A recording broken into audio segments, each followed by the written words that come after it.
Last episode, we talked about games for big groups. This week, we're changing that up a bit by talking about big games for groups. Meaty morsels for when you have some significant time on your hands, like unexpected snow days. Yeah, I don't know what the weather is like where you are. Hopefully better than it has been here lately. Honestly, like there was a period where we didn't even leave the house for 3 days. The snow was terrible. The roads were horrible. People were snowed in, couldn't get out of their driveways. Honestly, I think the worst we've had here in Windsor for like 25 years or so. And I know we're not the only people that have been dealing with this. Actually, to be honest, the weather here has been downward tame compared to some other places up in the London, Toronto area. So I know some people have had it worse than we have. And other places across North America. So, welcome to episode 294 of the Tabletop Bellhop Gaming Podcast, Snowed In, Epic Board Games for an All-Day Game Day, where we're going to share some of our favorite games that take a long time to play that are perfect for weather like this or for whenever you have some extended downtime. We'll also be sharing what we've been playing, including first thoughts on Scurry Up and a short recap of our first board game mixer. We wrap up with featured reviews of How to Save a World from Burnt Island Games and Metrorunner from Thunderworks Games. But before all that, though, let's introduce ourselves. I'm Sean, your host, and with me is Deanna. Hey there to all the Bellhop boarders. And of course, Mo, the Tabletop Bellhop himself. Yeah, I am Mo Tusino, the Tabletop Bellhop, your cardboard concierge, helping you make your game nights better. Now, we like to record Wednesday nights at 8 p.m. Eastern, live at twitch.tv/Tabletop Bellhop, and we love it when people join in our lobby, the chat room. Now on to some housekeeping. First up, disclosure. Wherever you're watching or listening to this, any links that you see are most likely affiliate links. Whenever you use one of our affiliate links, it costs you nothing extra, and it does help to support the show. And speaking of supporting the show, I'd like to point out this episode exists in part to our awesome Patreon patrons. If you'd like to join that elite crew, you can do so at patreon.com/tabletopbellhop. Last up, let's talk about show notes. If you head over to our website, we have show notes, and that's where you can find links to absolutely everything that we talk about in this episode. Just head over to tabletopbellhop.com/294. That's /294. The Tabletop Bellhop team is here to answer your gaming and game night questions, no matter how frightful the weather gets outside. Yeah, it's been pretty nasty out there for a large chunk of North America the last couple of weeks. And one of the questions we've actually been asked multiple times since the snowstorms originally hit a week ago on Sunday was, so what have you been playing since you're stuck at home? And well, unfortunately for us, we have enough other stuff going on with one of the kids not going to school because all the school closures and the fact that we don't always game at home. Actually, most of the time when we game, it's out at public play events or at my mother-in-law's at Deanna's mom's house. So we actually didn't get like that boost of extra gaming time. But that doesn't mean we can't talk about it because we know a lot of people had more than usual time on their hands. They were looking for games to fill the gap during the inclement weather.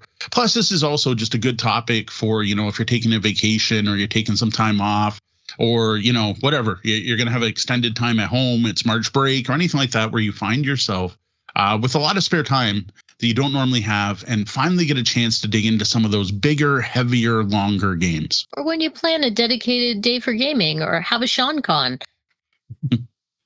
All right, well, what is it that makes a long game? I think is what we need to nail down first. Like, what is it we are considering a long game? So I didn't really classify it when I was kind of making my list of long games, but I was looking at more than 3 hours with some extreme examples going way, way, way past that. A lot of these games that we are going to talk about, it's kind of interesting because they don't feel long. Like they're long in game length, but it's not like they're a slog or they're a drag. And to me, that's what makes a good long game is when you're like, all right, time to wrap it up. Oh, crap, it's 2 a.m. Where'd the time go? To me, that's a good long game. Yeah, we've had a couple games that we played recently that have gone long where we've hit the 5-hour mark. And I was shocked because it did not feel like we were playing for 5 hours because I was so engaged in the game the entire time. So that is the epitome of a great long game. I think one thing that does make a difference as well, some of these games will take a significant period of time to set up, to teach, to tear down, and that can certainly impact sort of how things feel and how long games go. A 2-hour game can be a great long game, especially if there's also an hour-long teach, a half-hour setup, and a 20-minute teardown at the end of that. Now, one thing, yeah, and honestly, like the actual game lengths here wasn't the biggest thing. It was also like to fill the time, right? So it's not necessarily there's a tear down, there's a takeout, but a lot of it too could be like a good long game could be one that has multiple parts. And honestly, when we get into talking about some of our favorite long games, we're going to kind of break it up. Like, yeah, there's just some games that are just long, like they're whatever Euro games, heavier games, lots involved, but they take a long time. But then there's certain types of games that are just designed to be longer experiences. And what we're going to do tonight, instead of just give you a detail, like here's 5 of my picks, 5 Sean's picks, 5 of Deanna's picks, is we're going to break it into those categories and go, here is a game style that is better for long-term play. And I think to an extent, some of it can be subjective. Like when we were talking about making this list, Mo and I were debating this, and some of the games he's like, that's a long game. And I was like, is it really? Because to me, in my memory, that one's short. And this other one that according to Board Game Geek has a shorter player time, I swear it took us 4 hours to play. Well, maybe it did take us 4 hours to play, or maybe my memory is full of Swiss cheese holes. But it's that it took us 4 hours to play, and it really did take someone else only 2.5, right? And that's I think player count has a huge impact on that, because when you take a game and you put it at the full player count of 4 or 5 players for some of these bigger games, that's a huge increase in time. Yeah, absolutely. Yeah, and the other thing that falls into that too is some games got a lot bigger with the expansions. A game that was on my list for a bit, and I took it off as we were kind of clarifying things and cutting it down, so we're not talking about every long game ever published, was like Battlestar Galactica. The base game can be long. It's like I'd say it's a 3 to 4, maybe even 5 hour game, depending on how into character the players get and stuff like that. But then you throw in all the expansions, and it just got longer and longer and longer. And like now that game, if you play it with all the expansions, has a break in the middle where you get to the Pegasus expansion, and you have to finish that before you then blast off again to continue your journey to the next place. And like I think that game could be a 12-hour experience if you wanted it to be now. So and conversely, there are some games where the expansion actually speeds things up, like Preludes for Terraforming Mars, right? Actually gives you a little bit of a quick start to the game. But for the most part, I think expansions do tend to add time, not take it away. Yeah, especially in a lot of the games we're talking about, where you're looking at campaign level games or large, expansive worlds or universes or sandboxes. The more stuff you add into that sandbox, the more things you have to play with, the longer it's going to take to experience all those things. And then one more thing before we get on to actually talking about some of our favorite long games, I got a hat tip to the entire RPG industry for being a fantastic gaming option for when you have a extended period of time to play, especially if you're going longer than a day. If you happen to have weeks, months off, or you have a day off once a month, and so do 5 of your friends, get together, play some Warhammer Fantasy Roleplay or some Star Wars Edge of the Empire. Huge hat tip to RPGs for being a great way to fill an extended period of time with games from no prep whatsoever, say, as we talked about on the show, For the Queen or Oh Captain, My Captain, to, your Dungeons and Dragons with hundreds of books and hours of prep required. If you've got a day or two, you can just make a character for Traveler. Yeah. All right, we're just going to start off with those first games I mentioned that you can't really be categorized. They're just long games. Like they don't fit in necessarily a category, but they take a long time to play. They take longer than you might think.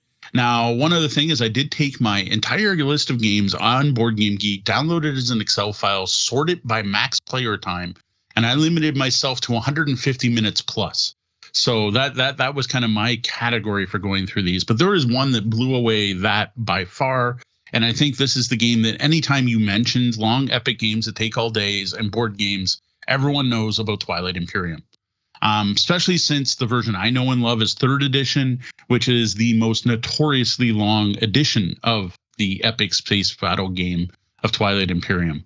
I still adore that game. I think it's a great big group game, and it is a great way to spend a day, an afternoon and evening, and possibly into the next morning. You can't Another one I want to call it. Sorry? You can't mention Twilight Imperium without me thinking about my cousin sitting there going, is it still turn 1? Asking over and over again over the course of over an hour. Sean still hasn't gotten to try that. Well, someday we are going to sit down and play a game of Twilight Imperium. We'll plan a weekend and we'll get it set up and leave it set up on the table downstairs. Another one I'm going to call out now, this is one you won't be able to get, is Robo Rally, but the original Wizards of the Coast edition, which never feels like it's going to be a long game. Every time you sit down, you're like, oh, we got our bots, we got a thing. What maps do you have and what expansions? You want to make this giant board and make it really interesting. But like a basic board, a game with like 2 or 3 boards will take you hours, 2, 3, 4 hours. But if you got all afternoon, sure, break out 5 boards, 6 boards, play 2 bots each, grab all those funky expansions with all the extra map things and grease and fireballs and pits and everything else on them. You are going to have hours of fun playing Robo Rally. The newest version, unfortunately, cut almost all of that out, made it a nice streamlined game that can be played in a reasonable amount of time. Pooey on that. Then I'm going to call out the longest game I personally have ever played. Played this with Sean back in the day, as well as a couple of the locals, and that is Games Workshop's Mighty Empires. This is a game that can last you, a year or more. It's a hex-based war game set in the Warhammer Fantasy universe with all of the civ building elements, like building armories and archery ranges and collecting and farms and collecting food. But all of that gave you points to spend to build Warhammer Fantasy battle armies. And when your armies met on the hex battlefield, you were supposed to go off and play a game of Warhammer Fantasy Battle. Now, when we played our campaign, I think we did maybe a total of 2 or 3 of those full battles, mainly just to use the dice resolution system to keep going. But honestly, it is one of the most epic things Games Workshop ever put out. And unfortunately, when it first came out here in Windsor, we did not have a local Games Workshop store, or I totally would have been involved in a campaign with that. Now, I'm going to have one kind of honorable mention just for myself here, as one of those games that felt super long, but it's been so long since we played it, I can't verify, but that's Dominant Species.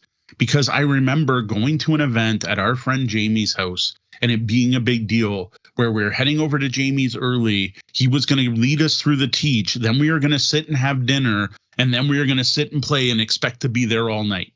And I remember it being an epic experience. I loved the game. I went and bought the game myself, taught it a couple times, but it's been far too long since I played it. Maybe that's one of those, it was actually only 2 hours, but it sure felt like a long time when we played it. All right. Well, for mine on these games, the first I'm going to talk about is, well, big shock sci-fi, but something a little more on the fun rather than the weighty side. It's not exactly a family weight game, but Xayah Legends of a Drift System is one of those games where the complexity is sort of what you make it. It's an expansive sandbox system where you're completing missions or just trying to find things to do out in the world with you and your spaceship. As always, we do recommend always getting Embers of a Forsaken Star for this. But in addition, if you really want to stretch things out, there is an entire Board Game Geek list of unofficial mods and expansions available for this. The fan community around Xayah is huge. And so there is no shortage of things to bulk up your Xayah game with. And as a sandbox game, as we were mentioning earlier, the more you add, the more time it's going to take and the more of an experience you're going to get. One thing I do like about that one too is it's variable length as it is. Like the whole game ends based on a fame track. And you can play to 5 fame, or I think the board goes up to like 50.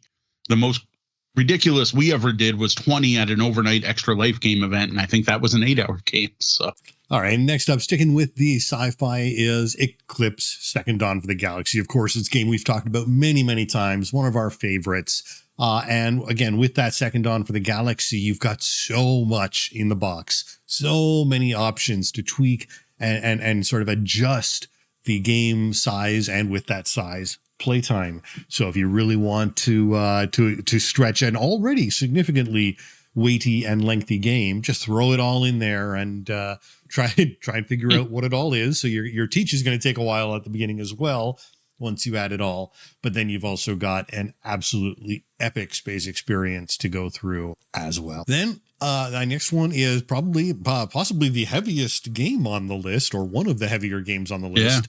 And that's Weather Machine. Now, it's actually on the shorter side for some long games, under 3 hours, but with its according to Board Game Geek. But with its weight, it is going to take you longer if you haven't played it recently, because again, this is one of those, it's a Vital Lacerda game. And so the amount of options and thinking time and trying to figure out best paths, if you haven't already, got it all worked out in advance from previous plays, is really going to add to the playtime tier. So realistically, you're probably looking at 4 or 5, maybe even 6 hours if you haven't gotten this to the table regularly enough. Yeah, my first game, I think, went 6.5 hours. So, and that was 3 players, not 4. See, yeah, Indiana does have a heavier game on the list you'll get to later.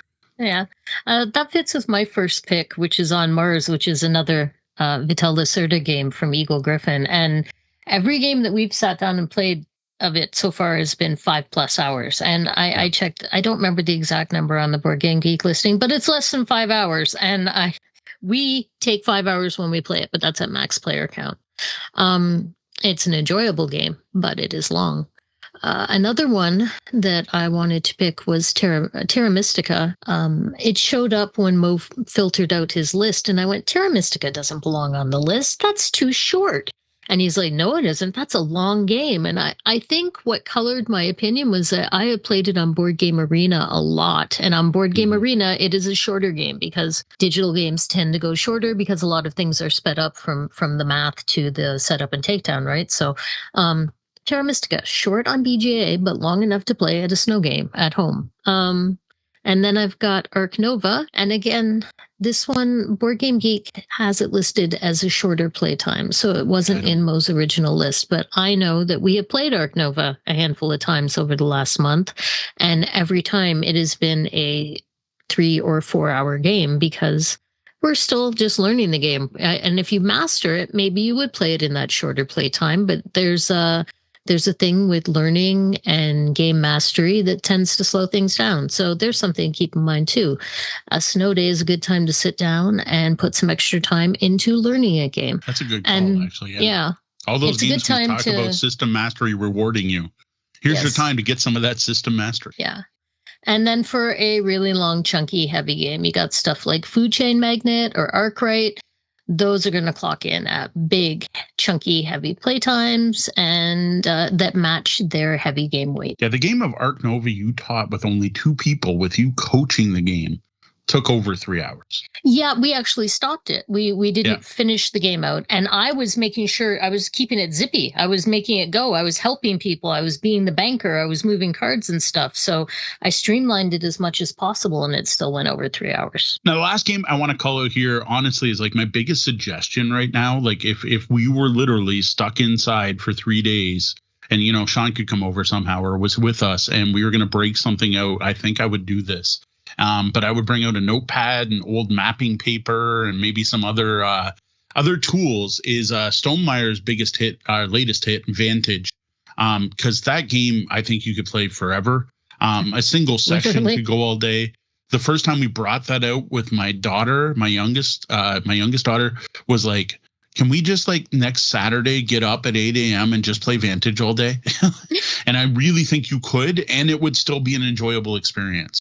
And even if you died per se, you would just restart because that's built into the game that your knowledge carries over and you just keep going, right? So yeah, you truly could just sink a weekend into discovering the whole world of Vantage, or maybe even longer.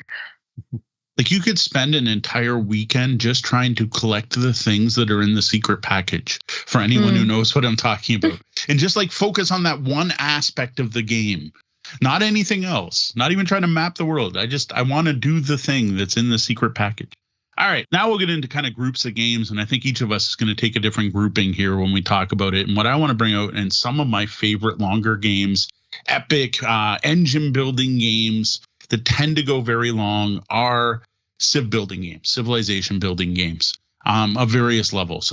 These are the kind of games that most people often set up somewhere and leave set up and play turns over multiple days, and don't always sit and play a whole game down at once. And there are, in my opinion, 3 of these that have proven out over the years to be the best civilization games. And I'm going to call out a 4th game that's kind of civ based. So the 3 big civilization games, in my opinion, are Through the Ages, specifically A New Story of Civilization Edition, Clash of Cultures, and Nations. Those are all 3 different takes on the Civilization game. Nations feels the most like Civilization, the board game, the Sid Meier game. Yes, there is a board game version of that as well. Sorry, Charles, I'm not including that on my favorite list. It's not one of my favorites. Clash of Cultures is your physical cube units on a map, expand, flip over hexes, feels the most like Civilization building board video games. Nations and Through the Ages instead are card driven. And I know some people don't like the abstraction of that. You're still building empires, you're still expanding, you're colonizing, you're taking over islands, but you're doing it represented by cards instead of, physical units. Of the 2 Nations and Through the Ages, there has been a long time debate between the 2 games on which is better. As far as I can tell, News Story seems to have beaten out Nations and people don't talk about it anymore. Plus, I think Nations is out of print. Of the 3, my favorite is actually Clash of Cultures because it has like a tech tree and, again, kind of feels more like Civ. And there's ways you can take over parts of other people's cities through influence instead of armies. But Through the Ages is really fantastic. And if you are interested in that, I recommend checking out the digital version because that is how most people have chosen to play now, which really shortens the play time without having all the card management and tracking things and tracks going on. Now, the 4th game I do want to call out is The Colonists.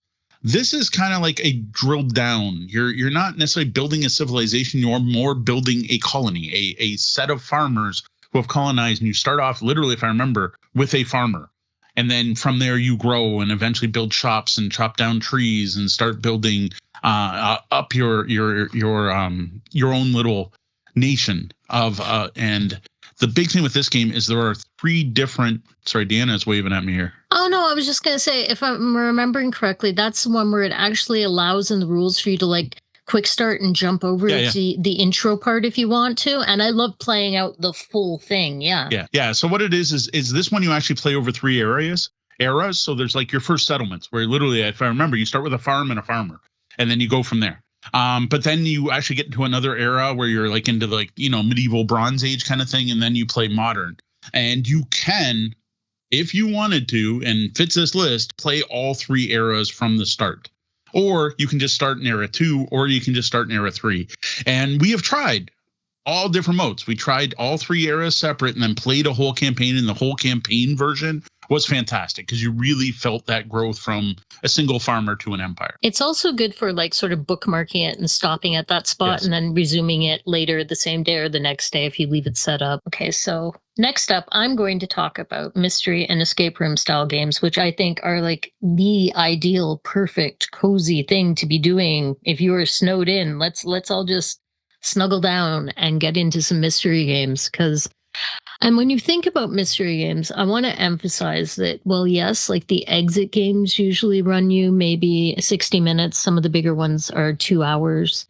That these involved mystery games, the ones I'm going to talk about, like Dimensions, Pop-Up Mystery Manor that we reviewed before, or Postmortem London Gothic, The Ghost in the Machine, which are both from Mysterious Package Companies. Those are like 8 to 12 hours of gameplay if you do them all in one sitting, which I actually wouldn't recommend. I'd break it up, but it would be one heck of an epic day if you went through the whole thing in one sitting. And then you've got stuff like Mother of Frankenstein, which actually came out as a 3-box set, right? And I've just got the first box, and even I opened it up the other day. We haven't really started playing it yet. We just kind of got into it, set it up, and went, we don't have time for this today because I looked on the back of the box and I noticed it said up to 6 hours, and I was like, oh wait, okay, we're going to do that next Friday when you don't have school. We're not going to try and fit this in before bedtime. But overall, if you do the 3-box set, it's like 10 to 15 hours. So again, more than enough to keep you busy for one whole snow day. And I said not exit games, but the one exit game I think that would break that rule is you could dig through the exit advent calendar, one of the advent calendars, if you sat there and did them one day after the other. That'd be kind of a cool experience to do all in one afternoon. There was that other one, was it Hunt a Killer Mystery at Hunter's Lodge? The Agatha Christie one. We didn't finish that one due to a production issue, but that also, like, I think we spent 4 or 5 hours on it before we had to give up. Yes, and it didn't, well, until we got bogged down with the production issue, it didn't feel like we spent 4 or 5 hours on it. We just kept going, oh, wait, but this. It had that aspect to it, which was delightful. Yeah, you want to look at, like I said, Mysterious Package Company is probably the most impressive, well known for these big box escape room in a box style games. I think they do the most epic. It's not just a series of puzzles, but there's actually a story involved, and you can really get into an immersive story and escape into that for the afternoon. That's what I'm aiming for there. Yep. So the real key is to plan ahead. If you're not going to be able to get this during the snow event, so you got to stock up a few mystery games in the background for when you have a snow event. So the next thing that you might already have are campaign games. Now this is the perfect time to just try and finish or start and finish a campaign game. Games like Journeys into Middle-earth, where you're treading your own path through Tolkien's world using an app-guided campaign, or something like the Descent series, Journeys into or Legends of the Dark. Now that's a classic dungeon crawling co-op, either with an app or some of the versions it's one versus many. So it's an expensive game to get into, but if you have it, you can definitely enjoy those epic adventures in fantasy. Yeah. And another option, if you want to sort of do a slightly less expensive version that's just card driven, is one of our favorites, Aventuria, the Dark Eye. Which is just a great game with so much content out there available for it, or usually available for it. I don't know what its current status is right now. It's supposed to be available. It's been hit and miss sometimes, but yeah, Aventuria is definitely a fantastic game that gives you so much content to play with. One that popped into mind for me was the Fellowship of the Rings trick-taking game that we've been playing recently. It's a shorter game. You play each game quickly, like 15, 20 minutes. But because you're unlocking campaigns, and it's a campaign game, and you're unlocking you're doing scenarios and unlocking things and going forward and moving forward in the chapters. It is something that, I bet you can't eat just one. You're not going to play just one round. You're going to just keep playing just one more and one more and one more. And you could take up an entire afternoon with that easily. I think more than an afternoon. There's 18 chapters in that game. It's not a short campaign. That's it. And if you don't win, you're not supposed to move on. So well, that's it too. It's we were so close, let's try one more time. Yes. Yeah. And honestly, right now, I got some new expansions for it from my birthday recently. I would love to start up a new Star Wars Imperial Assault campaign. I would absolutely adore that. Mm-hmm. I had so much fun DMing that for our old RPG group. Actually, it was the ones playing that. I would love to pick that game up again. I really enjoyed that. That was, in my opinion, the best dungeon crawling game I've ever played, and it was Star Wars 2. So I would love to pick that one back up. That is a huge time sink. Even just each individual scenario, was not short. Fairly long. Yeah. You were looking at 2 hours per, well, except for the first intro ones, but just the setup, because that game was a game where there was a deck that represented where you were going. And you would have to reveal a card from the deck, and then the group would get a choice on which way to go. And then once you picked your deck, then you had to set up the map. And because of that, it was a 4-hour experience every time, even if the individual scenario wasn't that long. I remember part of what we were doing was to speed the game up. At the end of the session, you guys would pick where you're going. So next session, I could have the map set up before you got there. So I had a couple other games come to mind that aren't necessarily campaign games, but they are games with multiple scenarios. And that's Decorum, where each time you set it up, you're solving a specific puzzle that has a preset answer, right? And you can just sit there and hammer through a bunch of scenarios in a row. And again, this is one of those games where you're going to want to hammer through a bunch of scenarios in a row. There is no time when you play Decorum and go, I've played it, I'm done. And Viticulture Worlds, that's another one where it's so much fun to do just one scenario after the other. And then another one that came to mind is, I know Zombicide, it's hugely popular. People seem to like it. It is not my thing. But I get that it is a puzzle scenario kind of thing. And it would be fun to sit there and hammer through a bunch all in one afternoon. And while it's not a campaign, as we have stated many, many times, because your characters don't advance, Cthulhu Death May Die, with its very, significant number of scenarios, depending on which elder gods you happen to have and which combinations you have available to you to play out. There are quite a number of scenarios that you can push through that and try and defeat the old ones or go wild trying. It feels very much like the same flavor as Zombicide to me. Yes. That whole, you're going to solve the puzzle to get past this scenario thing. With lots of dice chucking and things maybe not going your way. True. I'm going to call it the Command and Color series, Commands and Color series. I got to admit right now, I really want to pick up Battle for Hoth because, again, Star Wars meets Command and Colors. That sounds awesome. But I couldn't tell you right now if that's a scenario-based game or a campaign game. I don't know if there's progression or if you're supposed to play the scenarios in order. But, like, you know, it's one of those, like, we're stuck for a while. It's just D and I, you know, stuck in a cabin.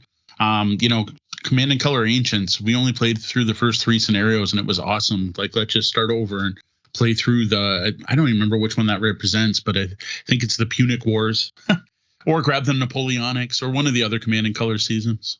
Oh, I'm in. Let's go get locked up somewhere. We're going to just not leave until we're done playing it. Yeah. Now here's just a note for it. You don't have to be snowed in, right? So, and this came up like when we originally did the show notes for this episode and when we were going to go live tonight. This happened yesterday. I was just browsing Facebook or Board Game Geek. I think it was on Board Game Geek.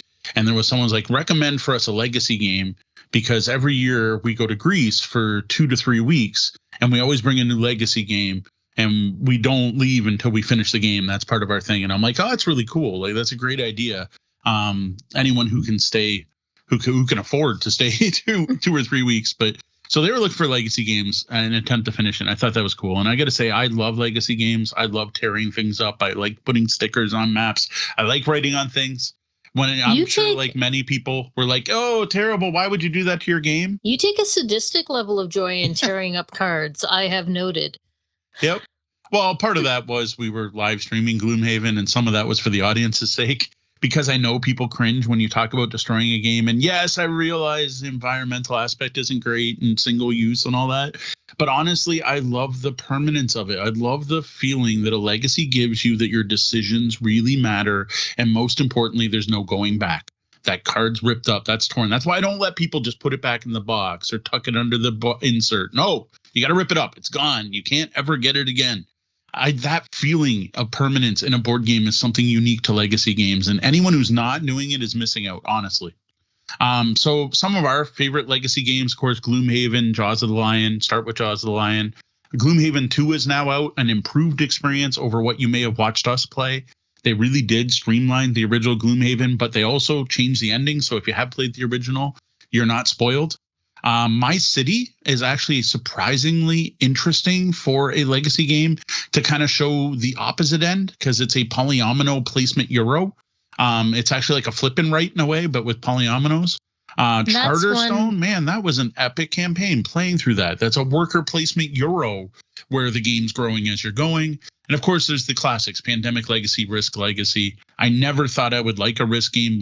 Risk Legacy is the game that convinced me to like legacy games. The individual scenarios in My City are on the shorter side. Like every time we sit down to play it, we were going through 2 or 3 in one go. We were doing 3. I could see literally playing the entire My City in one really lengthy day. Yeah, I don't think you do it one day, but yeah. Because again, I think it's 12 scenarios and there's 3 games in each scenario. So you're looking at 36 plays. Okay. They're not that short. Fine. 36 hours in one day. I can do it. But still, it's a great, like, want to fill any weekend. And then there is a follow-up to that one, My Island, which we have not tried because we still haven't finished My City. Because we haven't been snowed in gaming for 3 days. All right. Well, next up, we're going to have some honorable mentions. There's your games that everyone knows about and has called out over the years and are well known. It's just games we haven't necessarily gotten to the table ourselves. All right. He's not in the chat room this week. He was with us our last recording. But for local gamer Charles, I do have to call out not just Civilization, the board game, which can take 6 to 8 hours, but Mega Civilization, which can take weeks. It is one of the most epic board games out there. One I own, and one of the first games I'm really excited is actually coming to digital because I think I might love it digital, is Space Empires 4X. I don't know if Sean's looked into this game, but this is your Solaris, your heavy sci-fi 4X game in board game form, where like the tutorial, from what I understand, is like 6 hours. And it's like you start off with 1 colony and 1 ship and you mine asteroids and build up. It is supposed to be absolutely amazing, but a heavy learning curve. and I have it, and I have the expansion, well, the first expansion for it, and I think we'd love it, but I know it's that epic. Like, I know your first game is like a 6-hour experience just to learn how to play the game. And to go with that, Starfleet Battles, the classic Star Trek inspired ship combat game, where I remember firing one photon torpedo taking 3 hours before it hit another ship I shot it at. So I have to call those ones out. All right. Well, I think we don't play them, but you can't talk about long epic games without getting into some of the war games. And I know we've got some real fans and some patrons of this show who are huge war gamers. And every list I looked at, everything I saw when you were talking about long games and specifically about long war games, the number one at the top of every single list was the Campaign for North Africa, the Desert War, 1940 to 43. Apparently known as the longest board game ever published, with an official 1,500-hour playtime. So, if you're I don't know, if you're snowed in Alaska and you're just trying to go through the, waiting until the sun rises again, you can play the Campaign for North Africa. Yeah, that's over 60 days. That one's a little bit much for a lot of people, I guess. No, you bring that one with you for when you're stranded on a desert island. Yeah. Yep. That one's a bit much. Now you can sort of back up a little bit for another Civ game. You've got 7 Ages, which is only 480 minutes, a little more reasonable. Or you can get the Europe Engulfed World War II European Theater block, which is that, back to your 720 minutes. Paths to Glory is another 480 minutes. Or if we're talking about Civilization, you don't want to go Mega Civilization. You don't want to take the full week. Advanced Civilization is only 480 minutes. Yeah, I would totally try most of those, honestly. The one that came to mind for me was Clank Legacy. I have always wanted to try the Acquisition Inc. Version of Clank. I think that would be a hoot and a legacy game that we haven't dug into yet. That's one of my very few crowdfunding regrets, that I did not crowdfund that game. Yeah, no, absolutely. That one would be fantastic, because I think we all love Clank. All of us are Clank fans. Acquisitions Incorporated was a really interesting concept in all of its forms, and to add that as a legacy into Clank was just super awesome. One that came up for me that I would love to try, I've still only actually gotten to play the game itself once, but the legacy version of Flashpoint. That's Flashpoint Legacy of Flame. Which is just, again, the one time I played that, it really kind of hooked me, and it's lighter than a lot of stuff we play, but a solid game. And then something I saw being referred to as an RPBG, a role-playing board game. And this one, I'd never heard of it before, but there's you just forgot about it. Oh, maybe. But this is the follow-up to Zaya from the same company. It's their fantasy Zaya. Okay. Yes, I have heard of that. Iridia, yeah. Yeah, this is as Zaya is to space, Iridia is to fantasy. It is a fantasy sandbox. You have a character. The miniatures even have different heads, so you can change for your class and race. And that was one we talked about backing on Kickstarter, but didn't have the funds when it was going live. Unfortunately, Far Off Games only publishes through Kickstarter now, so that's one of the ones we're gonna have to wait and see if they do a reprint, or if someone wants to bring a copy to the Board Game Bazaar on Sunday, we have lots of stuff to trade. What I've been thinking would be interesting, and we're not diving into it this episode, would be to take all these longer games and then do a sort based on light to heaviest. I'm curious to see what lighter games are in there that you would actually sink 5 or 6 hours into. That would be an interesting segment. Well, I think My City is probably the lightest on this. Probably, yeah. Off the top of my head, I think so, yeah. Yeah. Oh, you're going to be at the Board Game Bazaar. Awesome. All right. And we've had a few comments in there. I know Roger Dodger's talking about getting in a game of Hegemony together soon, which is a good thing. And played Witcher the Old World as an epic game, and also picked up Frost Punch, which I believe has a pretty significant playtime to it as well. Oh, yeah. I'm sure Frostpunk is well over 100 hours. Just like, I think it's supposed to be twice as long as Gloomhaven was. So yeah, Witcher I keep hearing so much about. That's definitely one of mine I need to look into more at some point. Con season's coming up. If I can see that game somewhere, I'm going to try to get a demo or at least get an overview from someone to learn more about it. I have no attachment to the Witcher universe. I did enjoy the Netflix show. I tried playing one of the video games. I think it was called Wild Hunt or something, but it was an action RPG, and I'm not a big action RPG fan. I don't like having to hit dodge buttons and, try to time my fireball spells and whatever Geralt does with his push thing. That they're just trying to chain against Circe, I think was her name, was a little overwhelming for me. Archimedes is saying that Gloomhaven, they tried it, but the setup was just too long for them. Yeah.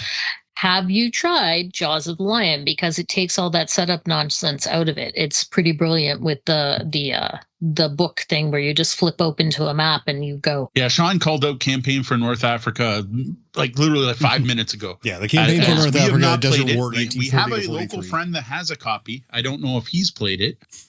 We do know someone with a copy of that game. But yes, that is notoriously known for the longest board game out there. And of course, for board games, we called out Twilight Imperium, of course, as one of the most notoriously long games. So there was a period we were playing. That's a pizza game. That's a break for pizza game. That's what that is. Break for pizza game. We used to call them game night games, not game night games.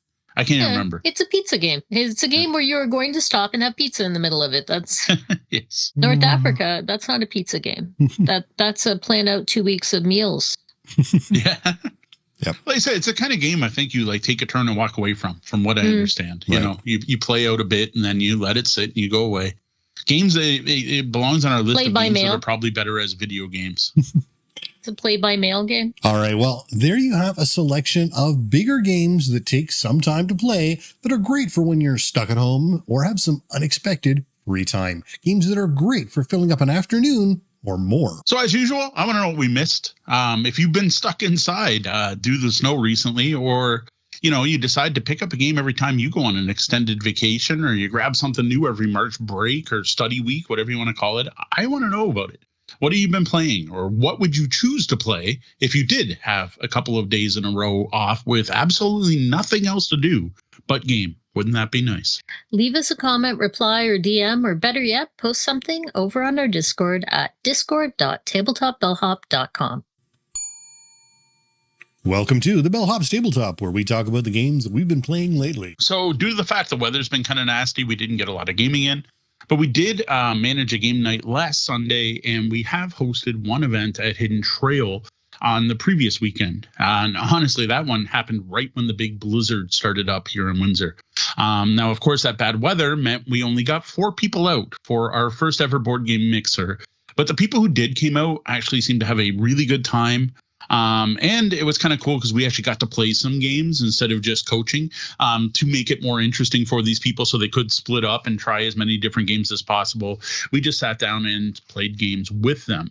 So we're going to start off by talking about what we played at that mixer. Honestly, I'm going to start off by talking about what we did for the mixer, because I think the format worked. Even we had 4 people, so I don't know as far as being a mixer how successful that was. But we stole the format from the Board Game Blitz, which is where everyone gets a piece of paper that they put their name on, and then we randomize what order they go in and put their name up on a game to claim a game. And once enough names are on a game is unlocked. And then you go off and you play that game. And that is how we had a set number of games out on the table. And then in this case, once 2 games were picked, all the rest of the games were off the table and you had to be sorted into those 2. But based on player count, you would sort it out that way. I think it's still a cool idea for a format, and I'd like to try it again sometime in the future. And yeah, it was actually fun to get to sit down and play games. Now, just if you want more details on that Blitz format, this goes way back to 2021. But if you go on the blog, there's actually an article we called "What is the best board game tournament format?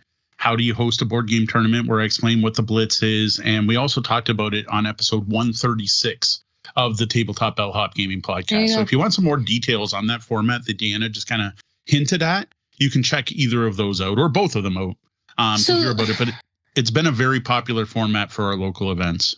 And this was that, but throw out the competitive nature. We're just playing for fun. We're not really ranking or doing points, which the Blitz has a very specific point format that we do. Yep. So one of the things, the goal of this was people had come to us at our public events, and what they liked about them was the networking and getting to meet new gamers. And people are like, okay, I'm shy. I got over the initial thing if I came out to your event, but I don't know how to approach other people, or if I should be walking up the tables to ask if I can join in, or how do I find players? We would be better if you handled that for us. And that was our goal at this event, was to make a mixer where people could not only try new games, but game with new people. And we figured let's a soft start would be 2-player games, because now you're going to get to have to game with one stranger instead of playing with, say, 3 strangers on your first round. So the first round of the event was all 2-player games. I taught 2 players to play Aquilin. Gwen played and taught Boop. And I convinced Deanna to teach someone to play Zensu. Yeah, so I played through 2 rounds of Zensu. It was fun. I hadn't had a chance to play Zensu in a couple months because I can't convince any of my family members to play me anymore. So I really enjoyed that. And you know what the worst part is? It was a mixer. There was all of 4 people there, and I could not remember the name of the gentleman that I was playing with. And I'm awful. Ben, there you go. Ben. I got to meet Ben and play Zensu with them. So that was not a bad afternoon. Thank you. Now, the next room featured somewhat longer games. I would definitely not call them long games. They don't fit with our topic earlier. And at this point, we split into 2 teams of 3. I taught and played Chiseled from Grand Gamers Guild, which is a big hit. This is a reverse deck building game where you start with a big fat deck and you're trying to remove cards from it to make a statue. And this is one of those games that if we ever talk about best hidden gem games, this is one of them. This is a fantastic game that is extremely thematic for a deck game. I don't want to say deck building because it's reverse deck building.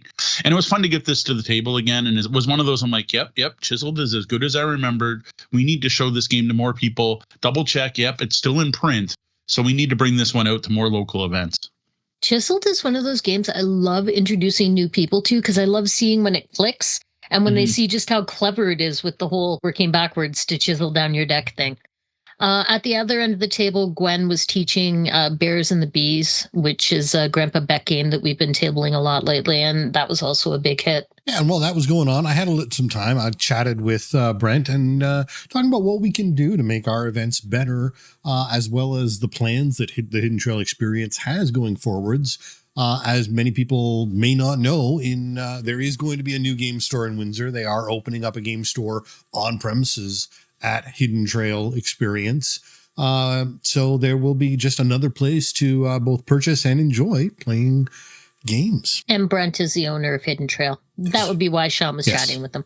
Yes.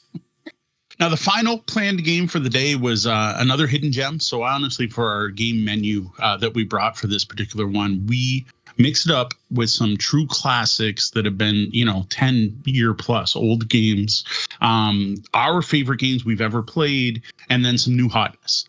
Well, the group chose to play one of the oldest games out there, and that is Cinque Terre from Rio Grande Games. This is a pick up and deliver game about delivering produce to 5 cities on the shore of Italy, known as the Cinque Terre region, or Cinque Terre. I don't know if that's possibly pronounced correctly or not. It's been a while since we had this one out, and honestly, I got to play, which was nice, and I played it and showed it off, just reinforced how solid this game is. The players and I were talking about how some publishers should pick this up. From one of the games, it's an older game, and it's got these chonky cars that just back in the day, I remember being impressed because it wasn't just a cube. It kind of looks like a truck maybe. And while all of your resources are just nice chunky cubes that are painted matte colors, and it just felt kind of dated. So we're some publishers got to pick this up and put out fruit shaped meeples and a truck that can hold exactly 4 of them and a dual layer player board to collect what you've sold through the game. Honestly, something that updated this game and made it look more modern would probably do really well. I'm not talking Awakened Realms level of deluxification, just modern board game level of components that you see nowadays. The gameplay, though, can stay exactly how it is because the game is still fantastic. I think it is a fantastic gateway game, a even better next step game if you're a Ticket to Ride fan, because the card mechanics are very similar, where you're collecting cards and trading the cards in for your goods, and then you're having to deliver those goods in different places. I really dig that game. Yeah, nothing about that is broken. I was really tickled pink to see that one chosen, as I had put Cinque Terre forward as to go on the menu for the mixer. And it's because I love the game for what it is for a lightweight game. And I remember teaching it and playing it at some public play events like over a dozen years ago, and it has stood the test of time. While all that was going on, Gwen and I sat down and played a 2-player game of House of Fado. What I learned there is I'm very glad that no one chose to play House of Fado, because I was going to be the designated teacher for that game.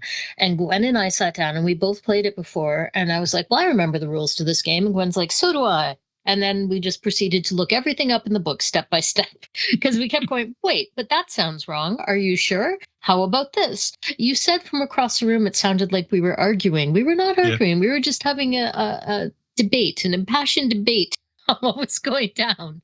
I still love that game, though. I do. I am aghast at how poor my memory actually is for game rules. That Synced Hair wrapped up with some time left at the end of the event, and there was still one couple left. One chose to go home early, so we had 2 players left. And I introduced them to Shobu. Now, this is a couple we've seen out at many of our local events over the years. Came out to our summoning game night last year, and it seemed like the kind of game they dig. So I taught them Shobu. Shobu's an abstract strategy game.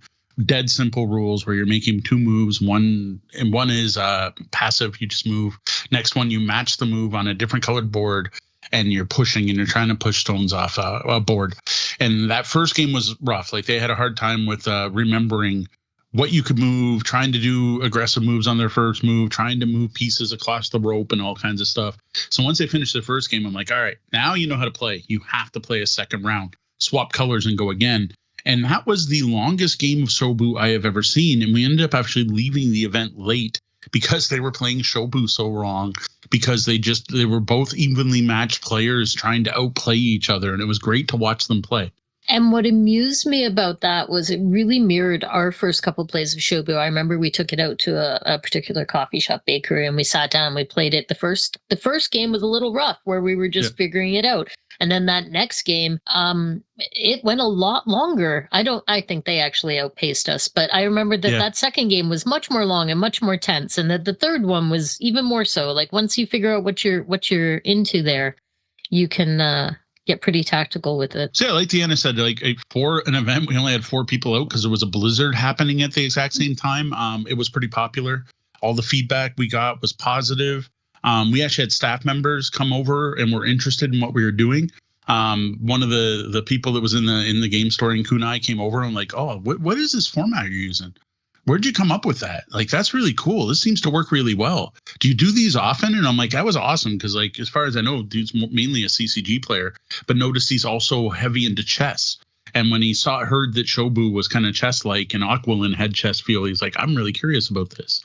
So we're not going to note this one down as a failure because we only had 4 people, because we're blaming it 100% on the weather. So we are going to try one of these again, probably in a couple months. And hopefully we won't have the weather issues that kept people at home this time.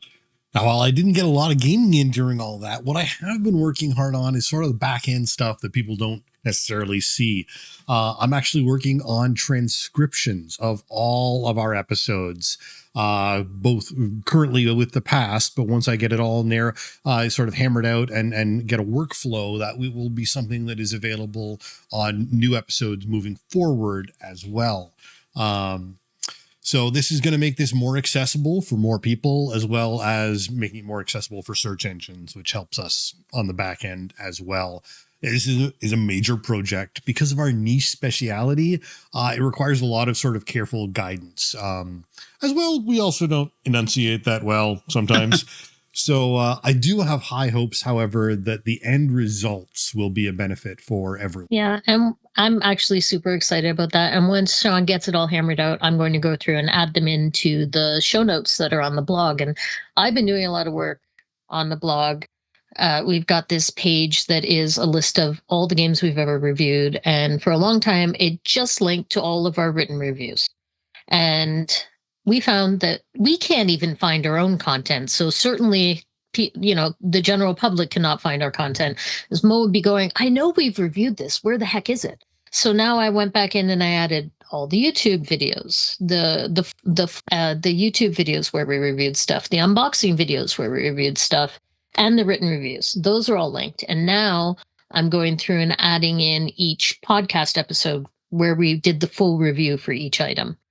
and it is taking a dog's age. And while I'm doing it, I'm updating all the show notes and adding clickable timestamps into all the show notes, which is a huge, massive improvement that has not existed before. So now you can actually click on timestamp and hear a part of the podcast episode for the ones I've done. They are not nearly all done. It's about half done. But one of the neat things that I've noticed while doing this is I put a filter on the page so you can go search through it, and it tallies the number of games on the page. And we're up to over 450 different games, which if you'd asked me, I wouldn't have realized that we have reviewed, unboxed, and or talked about that. And that's not even counting stuff we've just talked about on the tabletop. That's a heck of a lot of games we've done.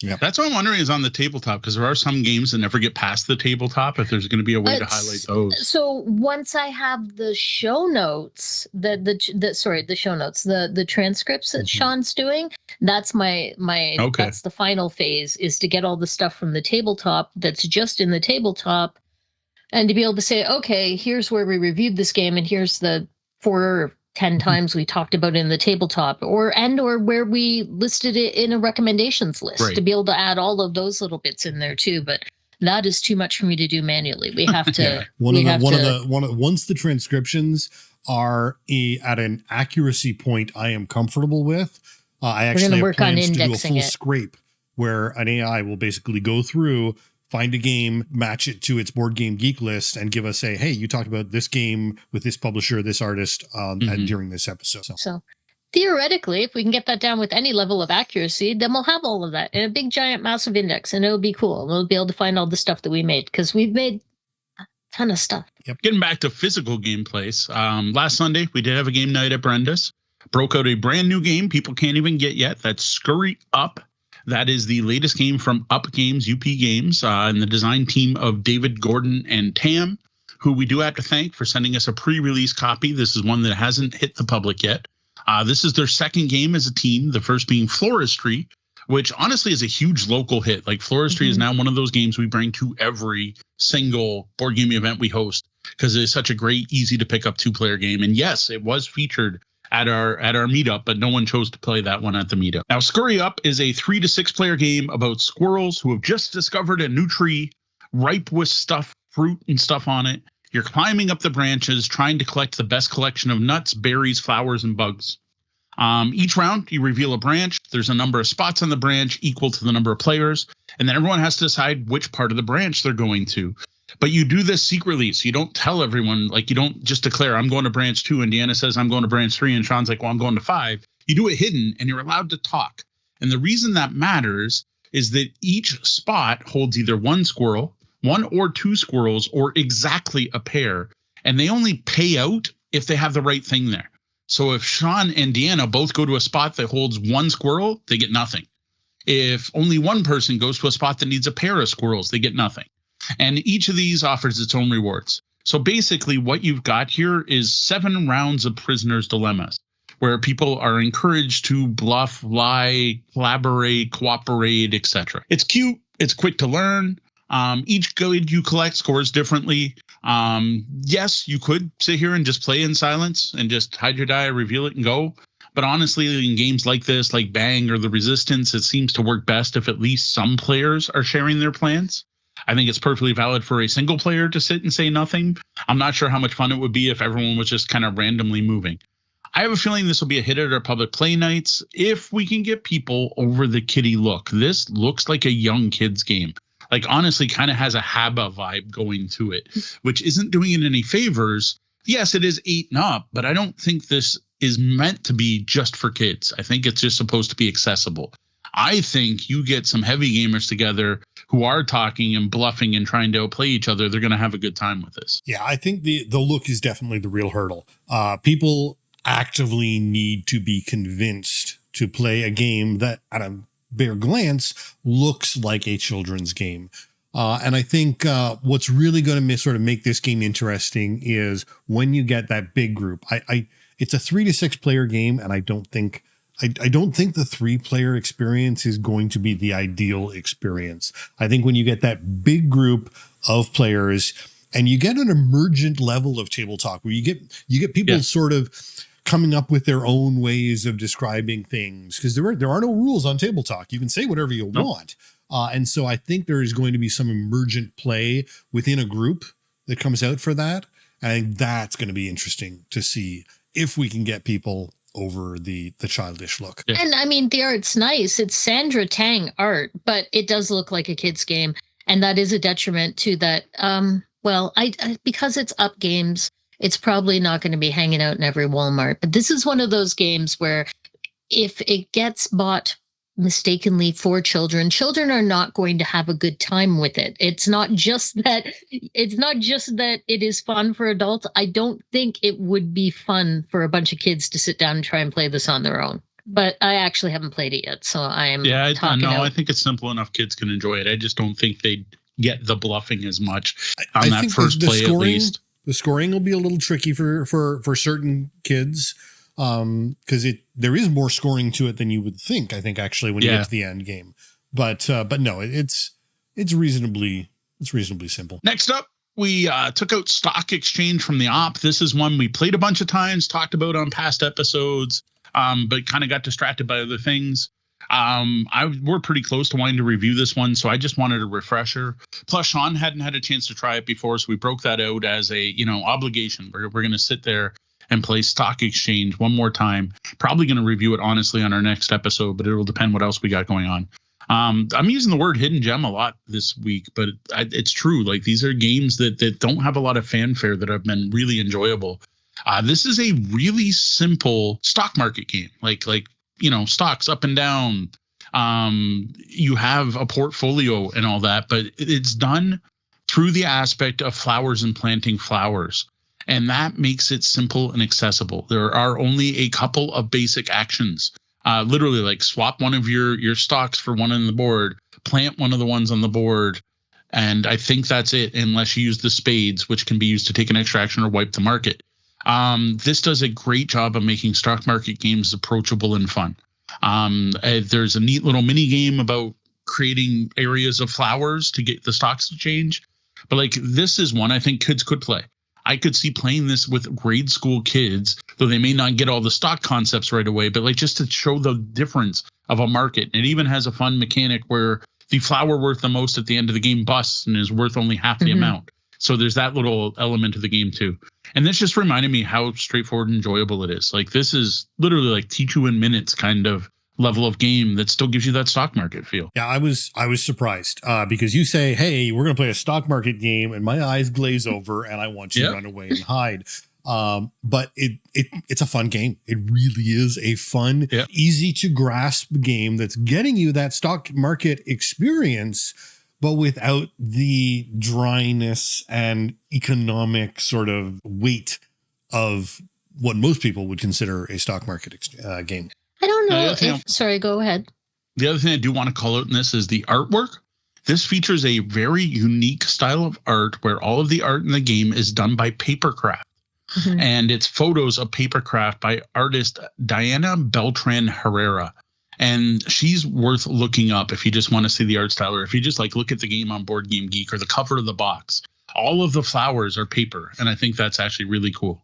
It does have a very cool, very cohesive look.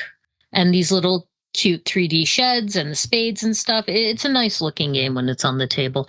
I don't know. I feel like Hidden Gem is a bit of a stretch in this one, but it has been, you're right in that it feels like it's been overlooked a bit. I just don't think it's top-notch gem material. I liked it, but I didn't love it. I don't know. It's a hidden gem approachable stock market game, like in that genre of economic games. Yeah. Right? Like, this isn't even next step. This could be a gateway game. Like, I could teach this to totally. My aunt and uncle.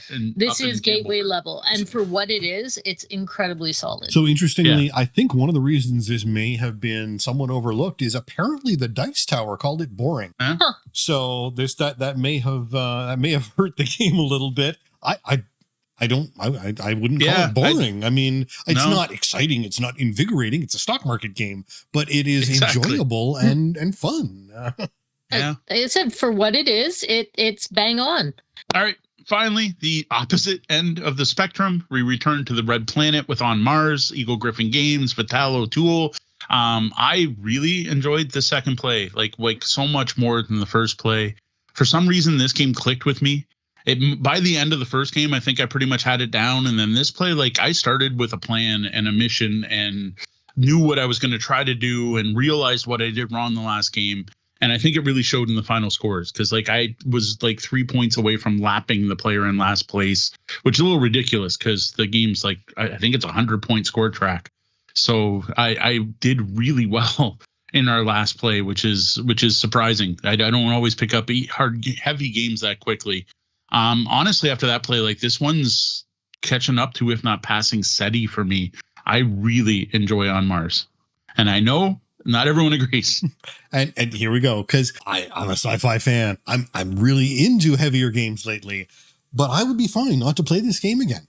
And I can't even fully explain why it's not working for me, but this game is not working for me. I tried a different strategy this time, but to me, this game feels like you're focusing too much on what things mean or what is available over there or what's available over there, and you're not worried.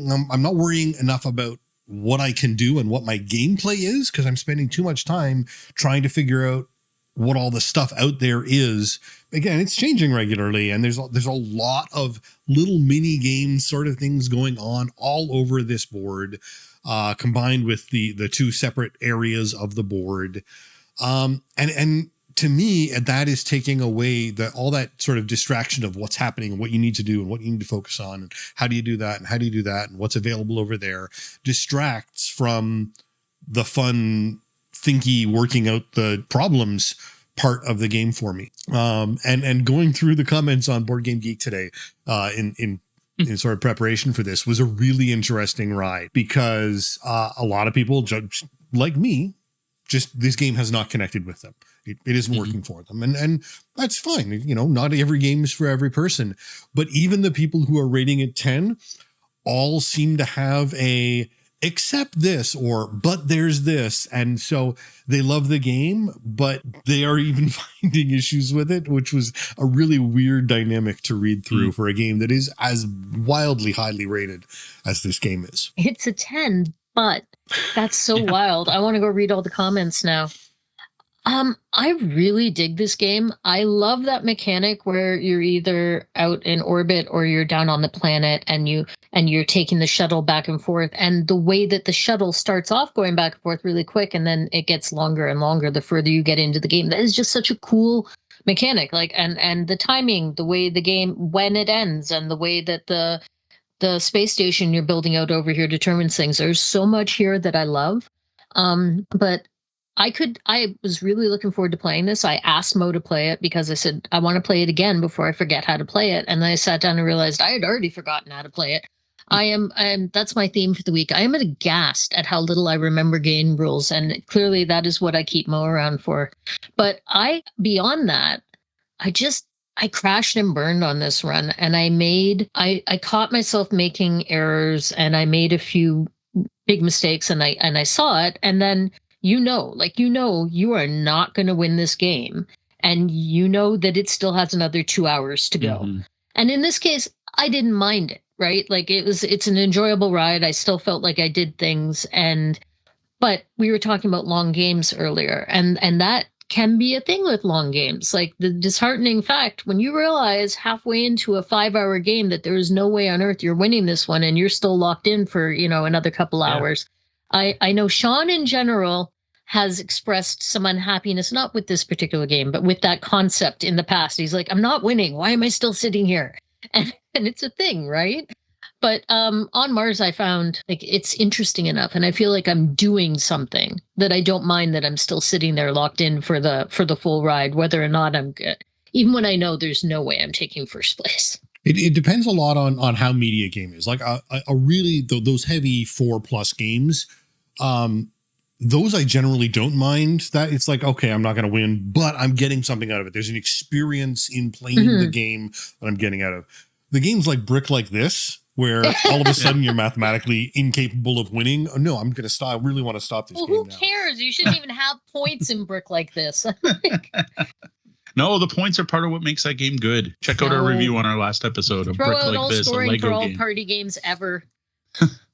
I gotta say though, like what you're talking about right there is very much a part of most of Vital Lacerda's games. Like House of Fado, we were talking about earlier. An example in House of Fado is if you do not get a what do they call a critic in your restaurant on turn 1, you better on turn 2, and if you don't, you're out. Like, don't even bother playing the rest of the game.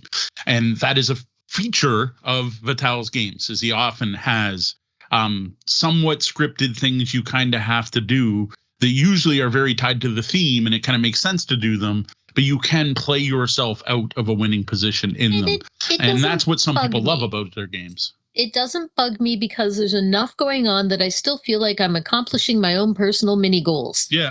Yeah, and that's what it works with the meaty games. It's when you start getting into that lighter stuff where it's like, okay, I don't really need to do this anymore. And this was also our first game not using any of the like tutorial stuff. Which did change things, because like normally there's like a tile that determines what your starting position is, and then there's 3 set missions that are out at the beginning of the game that are very much focused on making the game shorter. I noticed that the missions we were trying to complete in the first game were the ones that were going to happen that progress as parts that speed up the end, whereas this time we were like, one of ours was to build construction robots, which like the first game, none of us did even once. And it was like, why are we doing it this game? Only because there's a goal, but like, oh, yay, someone has all their construction robots out. That doesn't really advance things as much as some of the other stuff. And we didn't use the A and B card thing, where it kind of gives you some direction at the beginning. Though I found the 3 random, I don't know, in-game reward bonus cards, I don't remember what they're actually called. Yeah. Really did a good job of still giving me a direction at the beginning of the game. Like those drove my play. Which I thought was really good for that. Like that gave me a direction. And I picked 2 right away. I'm like, I'm going for this or this. There's an interesting spread. Like they don't just repeat. Yes. There's, having looked through not just the 3 that I had, but the ones in the rule book, like there's an interesting spread there of those goals. There's an interesting thing that happens in this game that I hadn't really thought about, but looking back at both of our games, actually experienced. And that is, this is a competitive game. There's no co-op nature of this game, except if a player, depending on your player count, isn't working towards any of certain goals, it becomes really hard to advance the game and get towards an end game. Because there's only so many robots you can put out, and there's only so many robots. So if everyone isn't putting out robots, that track will never finish. And if everyone isn't working towards the end game, the game can stall. And it's probably unlikely, but it is something you need to sort of think about. I don't know how that will happen. I don't know what might cause that to happen, but it is definitely a potential aspect of the game. Well, I think the reason I scored as well as I did, though, was I focused on those. Like I specifically rushed things to get. Like I sat there and went, what do I get points for? If I do this, I get points. Well, I'm going to do that as often as I can. And it was kind of like that one game we played of Firefly, where everyone was like, why are you ending the game? I'm busy doing exploring things. Our last game on Mars kind of felt like that. Like everyone was kind of building and doing their own thing. And I'm like, well it was a learning game. So anyway, that first game did have a different flavor of we were just exploring and checking it out. This second game was much more competitive, I felt. So our scores were much closer the first time. Yeah, well, okay. Sorry.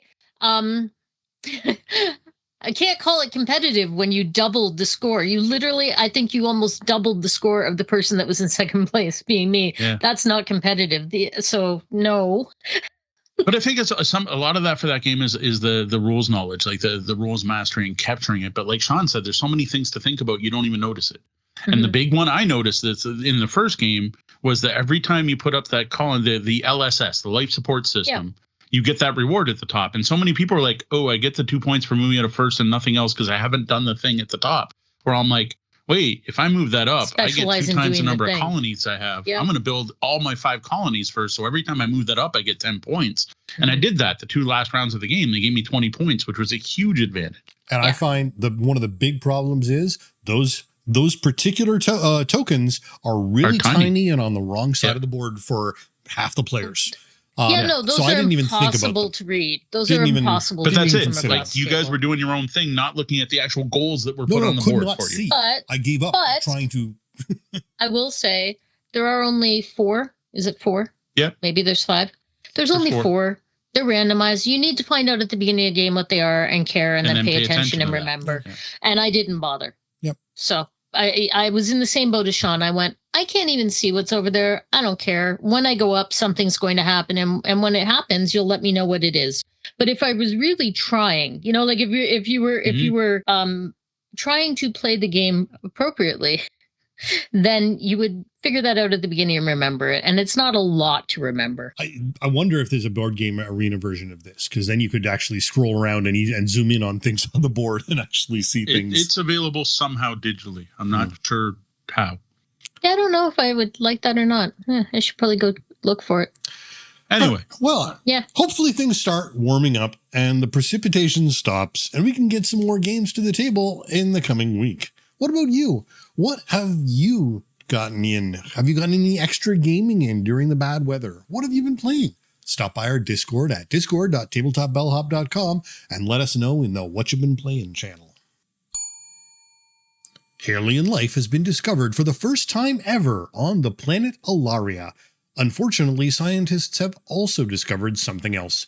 A planet-killer asteroid named Leviathan is headed right for the planet. It's up to you to try and save this newly found life on Alaria. But how? 3 plans form and begin development. A laser to destroy the asteroid, a shield to protect the planet, or an evacuation plan. Do you throw your weight behind a single solution or offer to help all of them? It's up to you to decide How to Save a World. How to Save a World is a sci-fi themed board game for 1 to 4 players, designed by Yuval Grinspan, featuring very bright and colorful artwork from Fahed Arajo and Kithy Ludathon, which was published in 2025 from our friends at Burnt Island Games, who we do have to thank for hooking us up with a review copy. Now, despite that theme of working together to try and save all life on the planet Alaria, this is actually a competitive game. Each player represents a team of scientists, so you're all playing teams with differing ideas on how to save the planet.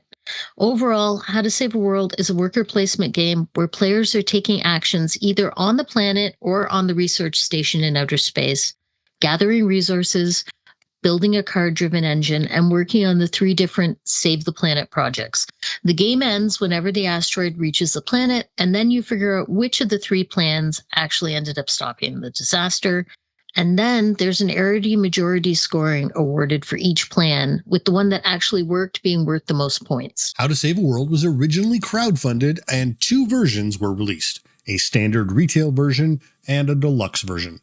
Gameplay in both editions is identical. The deluxe edition just has some upgraded components. Our copy is the regular version, and the component quality in this standard edition is excellent. Junky wooden ship workers, lots of well-designed cards with clear iconography, an intimidating asteroid tracking token, cardboard chips for tracking tags, a drawstring bag, and more. This is one of those games that we don't mind at all that we don't have the deluxe version, with one small caveat I'll get to later. Now, one interesting aspect of the game that I liked right from the start is that no matter what you do in this game, you save the alien life on Alaria. I like that as a thematic thing. You are not trying to save the life. It's going to be saved. You're playing to find out which project is the one that worked. What was the major project that ended up stopping the asteroid from destroying all life on Alaria? Was it the laser shooting at the asteroid? Was it the shield around the planet? Or was it that you just evacuated all the life off the planet?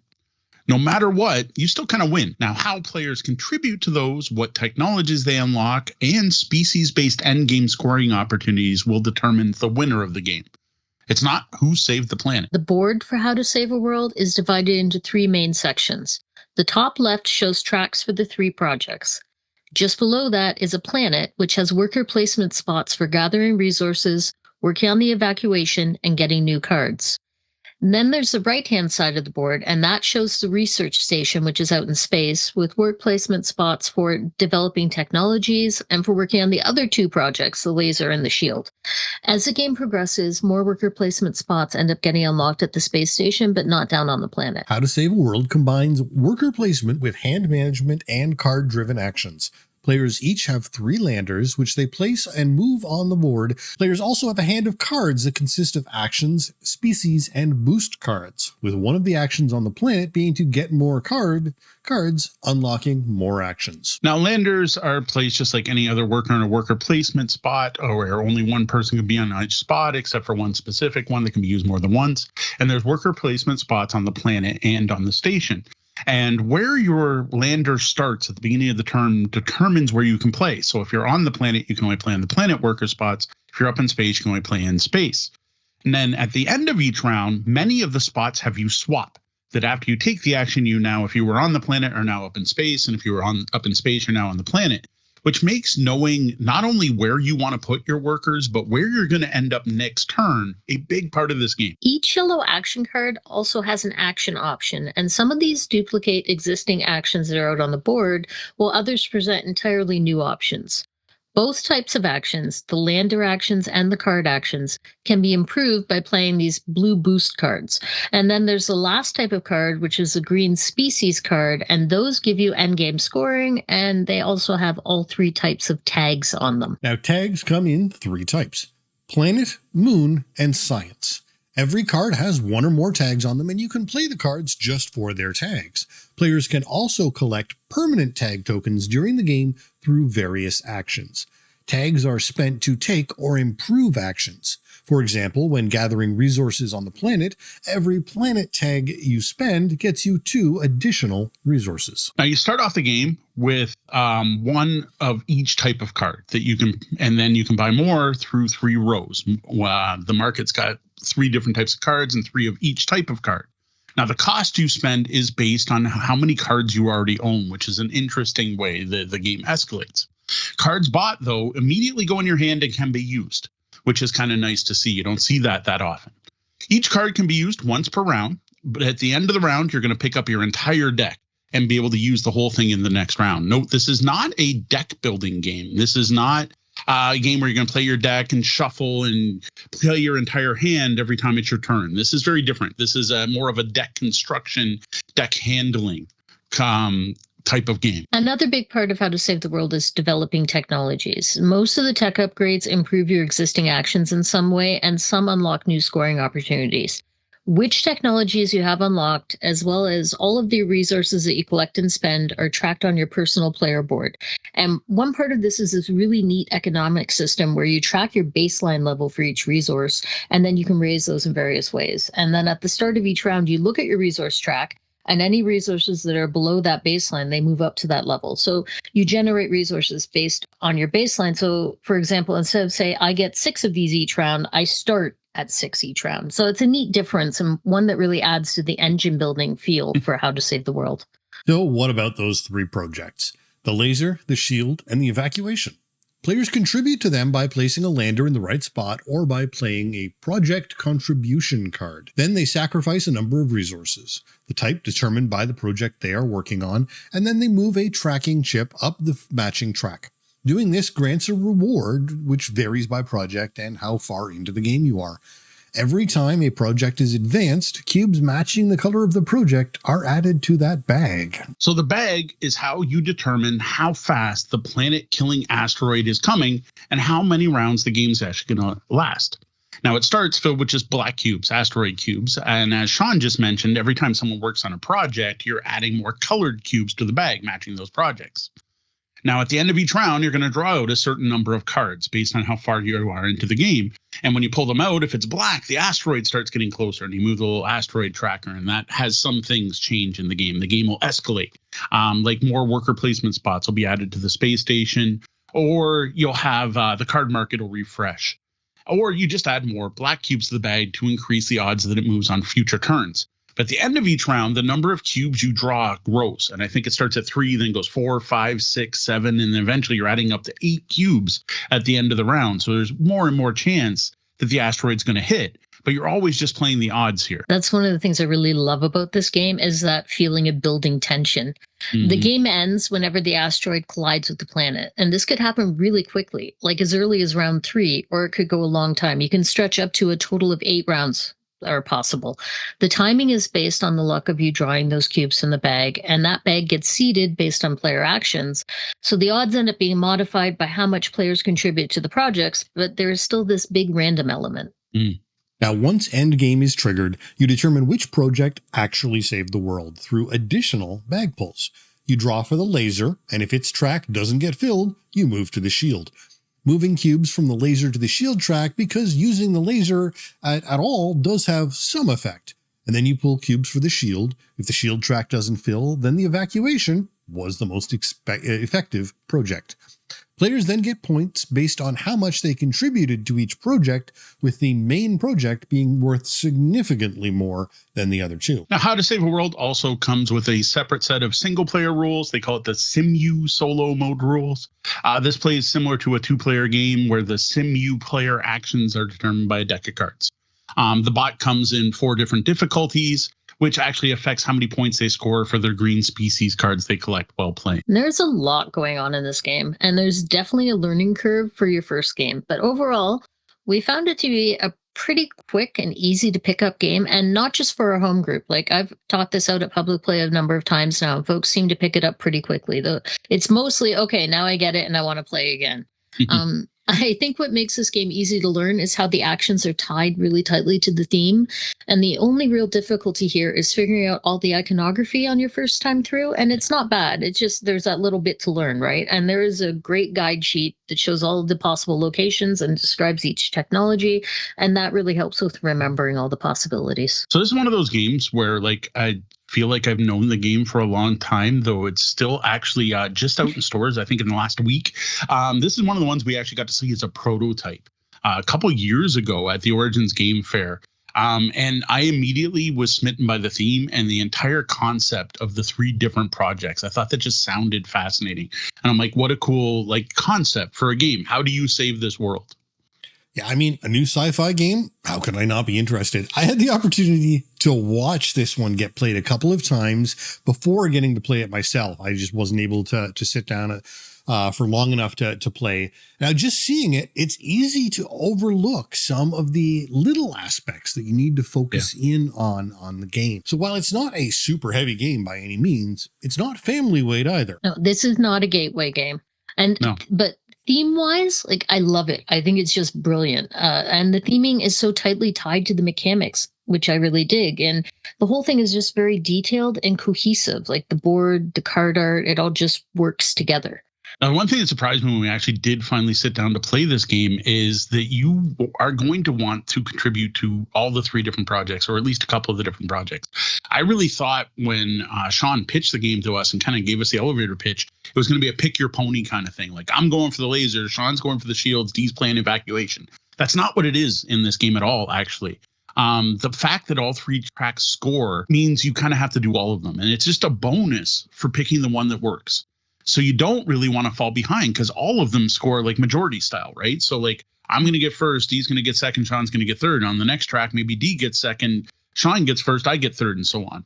And I think it's kind of neat that it's not all about which one succeeds. You're going to go in on one of them, but you don't have to. And you can technically play the game without ever contributing to any of the projects, though so far that doesn't look like a winning strategy, which kind of fits. If you're playing the game, you're going to have to try to contribute to at least some of these projects. You're playing the odds, and the odds are constantly evolving as the game goes on. And you can go all in on one project, but then if that project doesn't end up being the one to save the world, or you can hedge your bets and you can try and play it safe and do a bit of everything, but that might not score you enough in the end either. So there's a lot of guesstimating in this game. You're guessing what's going to pay out, guessing what's going to score more versus any solid, predictable, I know I will score X when I do Y kind of math that, right? So it's fun, but I think it might not be for everyone. Now, one great little detail in this game that isn't necessary, but really adds to the fun is the info about the world and the species on this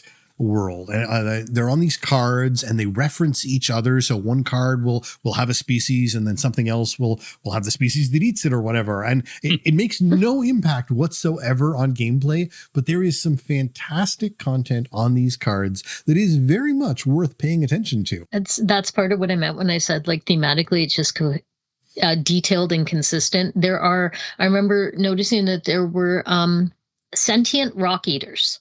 And I was like, oh, cute. Sean wasn't playing our first game, and I called Sean over. I'm like, check out the sentient rock eaters. Neat. And then the next time we played, I found the sentient rocks, which puts that in a different light. Yes. Now, Deanna kind of mentioned a bit there, Sean alluded to, one of the things that may bother people about this game is the randomness. You're pulling cubes from a bag, but I adore it. I love that unpredictability in How to Save a World. Like, yes, there's a lot of playing the odds and having to adapt based on what actually happens. But I just find it really fits with the specific theme of this game. And it really adds tension. That the giant asteroid piece helps with this. Like when you start, it doesn't even fit on the board. It's hanging off the end of the board and you're moving this giant thing across a track and you can see it getting closer to the thing. And that bag pull is one of the best moments in board gaming, especially when it gets close and you're like, are you going to have another round of the game? And you're like, as the bag puller, I like to pull it one cube at a time because it adds tension, or you can grab a bunch. And there's just such a neat feeling of actual tension the players get from this. And you never know how it's going to go. Like, even if every single player, all they focus on is a laser and they put tons of pink cubes in there, it's still odds. There's still going to be other colors in there and black ones. And it is theoretically possible to never pull a pink cube despite the odds. And I think that's really fascinating. Yeah, the randomness is quite impactful. There are times when you know the loadout of the bag. I mean, you watch all the cubes getting put in there. This is totally open knowledge. Statistically, you know that this project is almost certain to win because you have heavily loaded the bag. And it can be very daunting to watch that project completely fail and your hopes of big points on that completely dashed and thrown out the window with every further bag pull. Yeah, and that's the sort of thing I would normally hate, but in this game, that randomness is what gives it the tension. And like, you know, the asteroid's going to hit. It's inevitable, but when? And like you pointed out, this physical asteroid that you see moving towards you on the board, it's impactful that way too. And when the game suddenly ends far sooner than you thought it was going to, that can definitely throw a monkey wrench into your plans. And I find that you end up being really invested in those random cubes that are being drawn each round, particularly when it comes to the end of the game and you're figuring out which project is going to save the day. Like, people are leaning in and they're like really involved and they're groaning and cheering as cubes are getting drawn. And it can look like the outcome is going to be for sure one thing, and then it doesn't play out that way at all, as Sean pointed out. Then another thing I like is that again, those projects aren't the be-all, end-all. They are a part of this game. They are a significant part of the scoring, but they're not the only way to score points.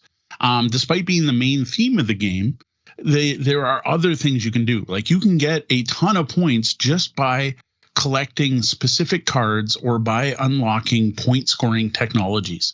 The species cards in particular. One game we played, Brenda, Deanna's mother, won just because she had so many different species that it didn't really matter how the projects did. Now, she did contribute to some of them, but she had so many end game scoring points that it's like, while you were doing that, I was collecting my own samples, you know?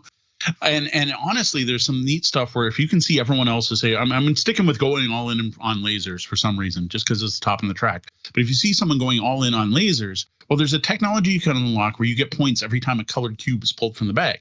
Well, if you see everyone else going all in on lasers, you might want to unlock those 5 points every time a pink cube gets pulled, and then later the other 5 points. So you're getting 10 points every time a cube gets pulled. Well, if that happens enough times, you do it early enough in a game, it doesn't matter if you back the worst project possible. You've gotten enough points just by betting on the best project.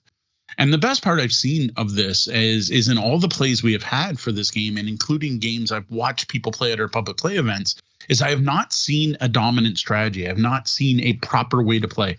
The game doesn't seem to be in any way solved, and I really hope it can't be. The only thing that doesn't seem to work is completely ignoring the projects. We have yet to see anyone win by going, nope, I'm not taking part in that. I'm going to get all my points another way. That has not worked. I'm not saying it's impossible, but we haven't seen it work. Which, again, I do feel fits a theme. Like you're supposed to be trying to save the world here, right? Being the hidden traitor, it doesn't really work in this one. Yeah, every play of this has felt significantly different. And it is a game with no one true way to win it. I love that. And also, win or lose, I feel like I did something, like I accomplished something. And again, I love that no matter what, you end up saving a world. Now, earlier on, I mentioned there was one caveat about the retail versus deluxe versions, and that is the player boards. The retail version does not have dual layer player boards. And one problem that has invariably happened every single game was that somebody bumps their board. Now, the tracking of resources, both their baselines and what you've got, can be skewed wildly in the event of a bump. And it's a big pain. The dual layer boards is really the only feature that the retail game is really missing out that is going to have any impact on your game. Yeah, and I don't know if that's something they're ever going to sell separately, but I know people playing other games have picked up, overlays on Etsy and stuff, and I'll admit I'm slightly tempted if Burnt Island doesn't sell them separately because you've got cylinders. Thankfully, they're hexagon, so they don't roll too bad, but if they tip, they tend to roll. And then you have these kind of bumpy little things, and like a good bump on the table. This is one of those games where it's like, I'm glad I've been taking pictures because I can look up what my baselines were last turn. Now, another thing I like about this game, which is I like a lot about this game, is that mix of card-based and worker placement-based actions. And I had a hard time kind of describing this at the start of the review even. Is it a worker placement game? Is it card-driven action? Is it action selection? Because yes, there is worker placement that plays like most worker placement games out there with a neat thing where you go back and forth. But then there's that whole card-driven action system too. And your number of actions, it has that thing like SETI or Lost Ruins of Arnak, where you're going around the table and everyone's taking one action. And eventually you run out of actions, have to pass. And there's a big element of trying to get those extra actions in. And it's really interesting the way it works and the combination of those two. I think they did a really good job at balancing the card-placed actions combined with the lander actions. And you get some really interesting decision points and strategy as you plan out your turns. Now, I will also admit you got the shuttle back and forth, which may be reminding people of On Mars, the huge Vital Lacerda game. This is not that punishing. This isn't it's going to take 3 turns before the shuttle goes back up to the station, so I don't have any resources, so I can't build the thing I need to improve the life support system. No, this is just your guy's in the wrong spot, and there is a system where you can just spend energy to switch between the two before your action, and there is even a way to unlock a technology to make that free, so it's not hugely punishing, but it is a neat mechanic, and it does impact your planning in the game and the strategy. Yeah, compared to On Mars, this is very flexible, and there are lots of ways to work around it, but yeah, the way the worker placement options are broken up into 2 sections that you can travel between, it's a big part of the fun of the game, and as you said, it leads to a lot of interesting decision points. I will say, unlike On Mars, you are not locked into, I am either in one location or the other. Some of your people can be down here while some of your people are up here. Which is, it's interesting decision points. It's one of those, I like the way this game makes me think. Yeah, you are a team of scientists. You are not a solo scientist. So you do have people who can be working on the planet while you have other people working in space. And that definitely is nice. But every once in a while, you will run into that moment where you're like, it can definitely be limiting. Yes. And that's part of the fun of the game. Again, because it's a worker placement. So you're never going to have all the workers you could possibly want and all the open places you could get. That's just part of, comes with the nature of the game. It's probably worth knowing this is not a worker placement game where you can unlock more workers either. You are limited to 3 landers from the start of the game to the finish. Now, one issue we did find with the game, and this is my biggest complaint about it, is there's one worker placement spot on the station that seems OP. It seems ridiculously overpowered, honestly. It's a spot that raises your ingenuity baseline. Now, we didn't get into the full details of what the different resources in this game are, but ingenuity is the wild card. It's the thing you can spend as anything else. So it's the most valuable resource in the game. And it gives you first player token. Not only that, you go around the table and everyone's taking all their actions. And once everyone else passes, you then get to move that worker and take another action. And yes, we've seen a few limited situations where taking this is not the best action, but most of the time it just is. And it just feels repetitive. Like this is the first action taken by the same player every round. And that's what they do. You're like, oh, you're first player. What are you doing first? Yep, you're taking, I can't remember what's called, the airlock or whatever it is. Yeah, you're taking that. Yep, that's what I expected. And I don't know, it just feels wrong. And honestly, it feels especially frustrated if you are the player to the right of the star player who is going last every turn without being able to do anything about it. Like there's literally nothing you can do. If the start player takes that spot again, no one else gets to stop them. So that, I don't know. It's the one part of the game, like the game's a highlight. It's a joy. It feels great. That just doesn't feel fun. It just doesn't feel good. And it really sticks out to me as a sore thumb in this game for me. See, I still argue that isn't a game breaking thing. Like if you're taking that spot, you're giving up on other things. Okay, I take that spot. It also gives me first player for next round. And yes, as the first player in the game, you are always going to take the very first round of the game for sure. Okay. But there is a big incentive to not just keep taking it, because as first player, you have all of the options and you can beat folks to important spots on those project tracks. And there are big incentives to be the first person to certain spots on the tracks. And by choosing to keep taking that same spot over and over again, you're giving up on all these other big opportunities. And I think rules as written, the incentive is there to help make sure that the spot changes hands. I don't know. We just haven't seen it play out that way, though. Like you say that, yet you were first player and kept it for the entire game last turn until I think the second turn. I know, but I watched myself make bad choices. I watched myself make bad choices and go, I should have done that instead. I should have done that instead. Yeah. So I think the real question is, statistically, does the person who is first player for the whole game actually win the game? Yeah. And that's, it's a frustrating aspect. I totally get that, having seen and watched the person who is always last player. But at the same time, if it's not the winning strategy, how OP is it? I mean, it's game annoying. It's game frustrating, but not game breaking, I think. Maybe. Yeah, I don't think it breaks the game. But it's one of those, I'm like, if everyone takes it all the time, why isn't that just the first player places their action there? Like it shouldn't even be a worker placement spot at that point. It should be the default. And it's a game where first player doesn't change hand. You just play an equal number of rounds. You get a first player token at the beginning, and your first player advantage is you bump up your thing by 1 every turn, right? Like if it's that common, it seems odd to me to even give you the other options. But anyway, one small blight on what I think is a beautiful game otherwise. So unlike our experience with SETI, this game plays much more smoothly on your first play. Yeah. And while there is a level of benefit to system mastery, it's not nearly as vital as many other sci-fi sort of, advanced games. Overall, I just dig this game. I have since our first play. I love that feeling of tension that builds as the game progresses, the feeling of uncertainty on when the game's going to end, and just how things escalate. Every game feels different. We've seen lots of different strategies played. This is very much a game where you can have a plan and you can execute it, and as well as adopting to what's happening. And it feels really balanced that way. Like I never feel like my entire plan has been ruined by the randomness or someone else's action. I always feel like my long-term plans are still doable. I just have to change how I get there. And I really dig that feel of the game. The theme is awesome. I really love the theme. The rules are pretty quick to pick up. Every game feels like you did something because, after all, you're saving the species of the world no matter what. Just about who contributed the most to those efforts. Yeah, it's quick to pick up. The tight theming makes it easy to explain and to remember how to play. And the game is just fun, period. It's on the shorter side for a nice, satisfying strategy game feel. And all of the random elements, which I probably should hate, just add tension to the game and make that theme of, oh no, an asteroid is coming. Whatever will we do? That theme just comes to life. Yeah, so unless the randomness is a complete deal breaker for you, this is a solid sci-fi game with a fun theme, great thematic tie-ins to help immerse you in the game.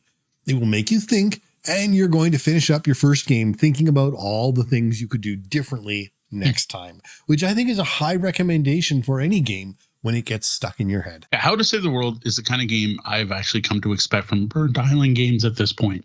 It's meaty, but not too heavy. Thematic with rules that tie well to the theme, making them easy to remember. This is a medium to slightly heavyweight strategy game that should be accessible to most gamers, but also involved enough that players of heavier games should also enjoy it. Now, we've had some players new to the hobby game enjoy it, but we have had a couple come out that found it too much if they didn't have a lot of hobby gaming experience.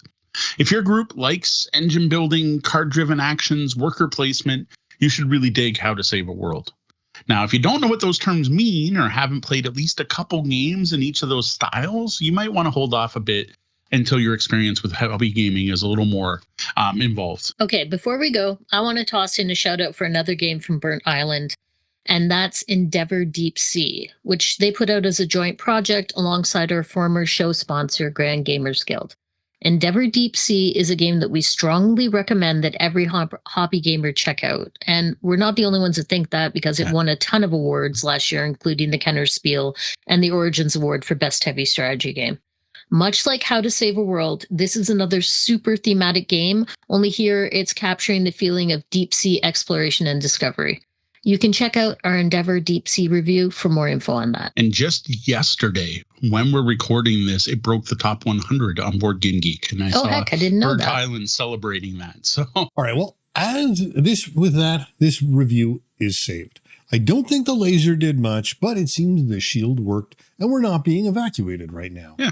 If you enjoyed this review, please consider tipping the Bellhop. Become a Tabletop Bellhop Patreon patron and get some cool bonus content. Buy us a coffee at tabletopbellhop.com/coffee or pick up some Bellhop merch at tabletopbellhop.com/merch. Have you ever wanted to traverse Mirror City, taking advantage of the city-spanning metro line to gain influence, notoriety, and resources, taking time to hack, steal, and complete jobs for corrupt corporations and government agencies? If so, we may have a game for you. Metrorunner is a cyberpunk-themed order fulfillment game with a cool hacking minigame. Comes from Thunderworks Games, who we do have to thank for a review copy hookup. It was designed by Stephen Kerr and features art from Ignacio Bazin Lazcano. This pick up and deliver board game plays 1 to 5 players, with games lasting up to an hour and a half at the higher player counts. We found the biggest impact on game time is how much analysis paralysis players have, particularly when trying to figure out the puzzle that is the hacking action. Now, the component quality here is noteworthy, mainly for its distinct neon style that we think really fits the theme. The board features bright, striking art and colored sections. The player pawns look like polygonal, whatever that word is, digital avatars made out of translucent plastic. The tracking tokens are basic shapes that match this same aesthetic. The resources you collect are plastic cubes. The hacking puzzle features blocky, digital stylized artwork, and every character has some really great and gritty artwork and a backstory. It all works really well to give the game a cohesive cyberpunk look. So in Metrorunner, you take on the role of a unique runner, each with their own specific hacking ability. And your goal is to build your influence and notoriety while also trying to fulfill lucrative contracts and build up your home district. Influence is usually gained by completing underworld jobs, whereas the best way to build a name for yourself is through hacking.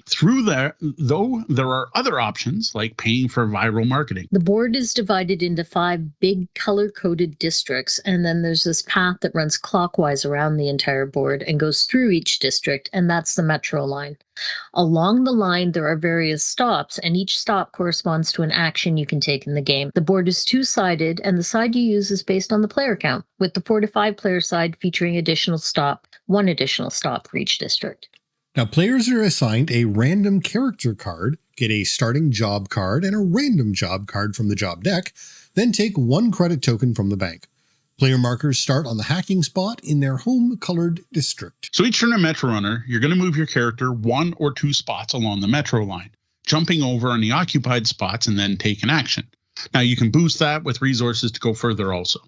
Then, once you're on the spot, you either take the action represented by the spot you're on, or you can take a district action.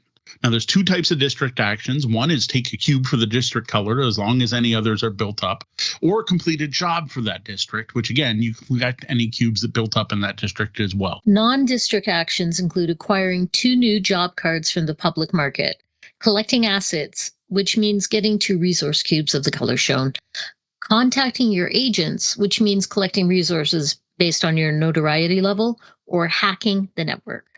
Now, hacking involves completing a mini game, which is basically one of those pipe puzzles where you have a 3x3 grid of tiles with various shaped pipes on them and 1 X-covered skull. You use actions to manipulate these, sliding, swapping, rotating them, trying to form a pattern that connects an interface to an exit, matching a card turned up on the board. In addition, each character has a unique way that only they can modify the grid, and you can spend resources to take additional moves. As your influence increases, you unlock more complex patterns to complete and get extra rewards. Every hack raises your notoriety and can offer additional rewards, as well as placing those resource cubes onto the various colored districts on the board. Now, completing a job is pretty straightforward. You just have to trade in all the resource cubes listed on the card by taking a district action in the matching district for the job. Each card job gives you different features, but always rewards, but always gives you influence. That's one of the main ways to get influence. Completed jobs, though, then get tucked into 3 spots under your player board, and each of those spots gives their own reward, which can be additional influence, notoriety, credits, or resource cubes. Some jobs, though, also provide ongoing bonuses, like getting extra cubes when you collect a cube. So every time you take a blue, take an extra, or reducing the cost of cubes, like you pay 1 less red resource whenever completing a job. On top of the basic actions, players also have the option of spending credits. Spending your hard-earned credits lets you do things like use a car service to move to any open spot on the board, refresh the cards in the job market, do a viral marketing campaign to boost your influence or notoriety, whichever one's lower, or strong-arm the locals into letting you take a second action that turn. Now, the influence and notoriety tracks have a line on them 3 spaces from the end. The end of the game is triggered when any player token passes this line. It is also triggered if any one player completes 9 jobs or the job deck runs out, though we have yet to see either of these happen. In all cases, you finish the current round and then everyone else gets 1 additional turn. So at the end of Metrorunner, players score points for how far they are on the influence track, notoriety tracks. Each of those completed jobs is worth points. Now, at the start of the game, there's a thing where you put out 3 contract cards and you put district markers randomly distributed on them, 2 with 3 and 1 with 2. And at the end of the game, you're going to score points for matching those. So those tucked cards you tucked earlier, if they match the contract colors or the district colors of the contract, you score points for that contract. Finally, you're going to look at your player color. Your player color represents the district you represent. And the player who completed the most jobs of their own color gets 5 points. And if more than one person ties for this, you each get 2. Metrorunner also includes the Rogue AI solo mode. And to play in solo mode, you set the game up like you would for a 2-player game, but the AI doesn't get a character board or any starting cubes.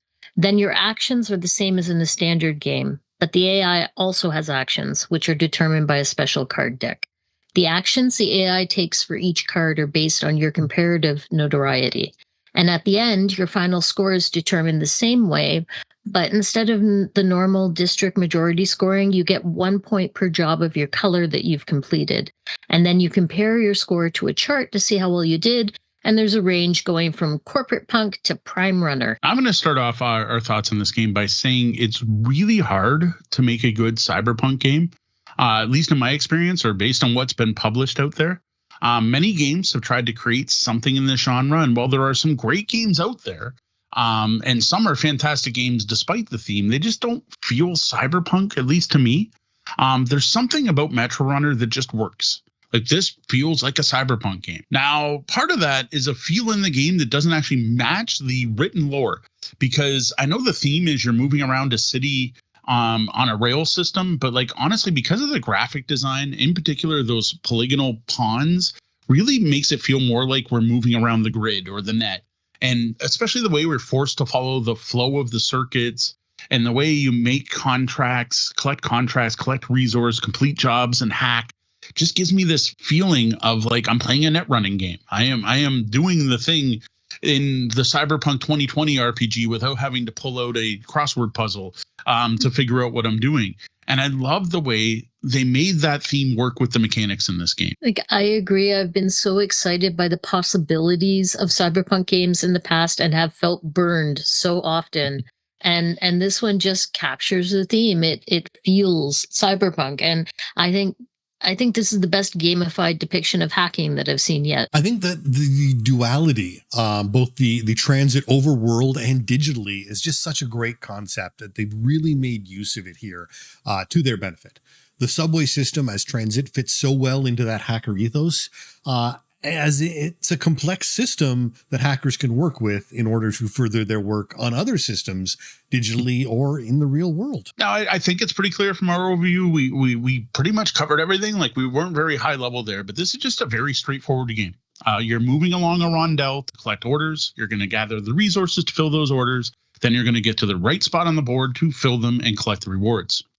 Low point orders are easy to fill, but don't give much in rewards, whereas big orders, big jobs that have lots of cubes required give you big bonuses, or might offer permanent upgrades. You're also going to do a little bit of set collection, that whole thing, to make sure your contracts you fill fit the orders you fill, the jobs you fill, fit the contracts that are out at the start of the game. This is all straightforward stuff we've seen in many games before, and I think it all really works well for a pick up and deliver order fulfillment game. I really appreciate the simplicity of this game that way. And those permanent upgrades give you a bit of an engine builder feel, but not much. A little bit. It really is just simple and straightforward and good. Yeah, in some ways, this game is or could be unremarkable, yet it still stands out because of the integration of those various aspects, the theme, and then there's the hacking. Yeah, exactly. That's the big one, right? The hacking is what's here. You've got this traditional board game, pick up and deliver, whatever you want to call it, order fulfillment, rondels, but now you throw in this hacking, like a slide-style pipe puzzle mini game that you can't ignore. The hacking is unique. This is the closest I've seen to this is in the old Android board game from Fantasy Flight in their Netrunner universe, but it had all kinds of these weird little mini games and puzzle pieces and stuff like that. This is much simpler, right? It's just 9 tiles. And I really dig this aspect, this hacking aspect of the game. Like, that purely drives home that cyberpunk feel. This is what elevates the game to more than just a pick up and deliver game with a cool theme. Yeah, no, the integration in the game of the hacking and the way you gain influence and notoriety, that's the part that really sells that cyberpunk theming for me. Though that cool puzzle is what gives this game its biggest potential downfall. To play well, you need to be able to play the hacking puzzle. You need to be able to do the slide, swip, flop to make things connect on this 3x3 grid. And some people are just better at that kind of puzzle than others. Well, sometimes there's an obvious answer. Other times, solving a hack requires clever use of your unique character abilities, combined with spending additional resources and making sure things line up perfectly. And that gets more so as the game goes on, as you unlock those additional ways to get extra resources and bonuses. There is definitely some difficulty in being able to do a hack. Yeah, and I found this to be a mixed bag. You were saying some people find this to be easier than others. Well, some days I find this to be easier than others. I've had days where I played this game and it just all made sense, and days when my brain just did not want to click around that hacking portion, and it takes forever to see the solution. And I know I'm going to get there, but I'm making everyone else sit and wait, and I hate that. And the hacking also happens fairly frequently. So if you plan ahead, there are fairly good odds, especially in a 4 or 5 player game, that the board state for the hacking tiles is going to change by the time it comes back around to you. And what you're left with is a kind of a stalemate where someone can take the hacking action and then struggle to complete it as they know there is a solution, but they aren't seeing. And while perhaps others at the table are seeing it and growing frustrated, because this is a competitive game, not cooperative. And you don't want to give them the points, but you also want to go to bed at some point. I suspect that some tables, many tables even, may house rule this. I suspect a good compromise would be a 30-second or 60-second firewall sand timer, so that if you take the hacking action, you can't just sit there and think about it forever until you finally see that solution. Yeah, we've talked about this in person before, and I think the timer option is a good potential house rule. And heck yeah, it even fits with the theming. But personally, I hate the pressure of timers in a game, and adding that optional rule would make me far less likely to play this game. So I appreciate it that it's not in the rules as written. Yeah, the hard part is when you're the voyeur, you're the person watching, and you're like, they're going to get there eventually. So do you just tell them? Because if they spend enough time, they're going to figure it out. The answer's there. It is solvable, especially if multiple people at the table see the same thing. And we've kind of gone both ways during games. We're like, you're eventually going to see it. Start with this, and let them go the rest of the way. And again, it's going to depend on your play group. But and it's also such a huge impact on how quick or long the game is. Like, this is the biggest drain on game time. And yes, sometimes it's awesome. It comes around and you're like, yep, no one's touched it. I had figured it out. I do this, I solve it, I hack it, it's done. But then other times the person behind you takes a hack action and fills the one you wanted to fill. And you're like, okay, it's my turn. I planned on taking the hack action. I still think I want to take the hack action, but I hadn't even looked to see if I can solve this one yet. And the downtime is so variable because of that. It's kind of an interesting aspect of the game. Now, discounting the net running, what I really like in Metrorunner is the flow of the base game, I guess you'll call it, the game that's not the hacking. And I think it's because it's so straightforward. Like, turns are lightning quick, and there's not a lot of downtime until someone starts a hack. The flow is really evident, I found, in a 3-player game. And honestly, this is a game I recommend at 3. I think 3 is the ultimate player count for this game. For one, you're using a side of the board where players can't just move onto a spot to collect the right colored cubes.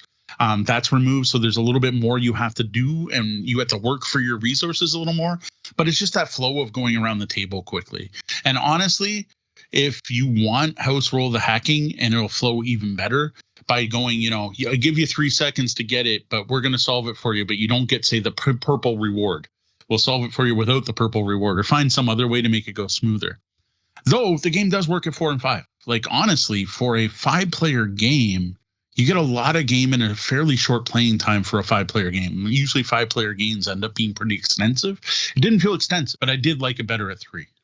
Yeah, my only real complaint about this game is the player boards, and not their construction. They're actually an interesting dual layer with the open side on the bottom, so you can slide your cards in really easily. That's fantastic.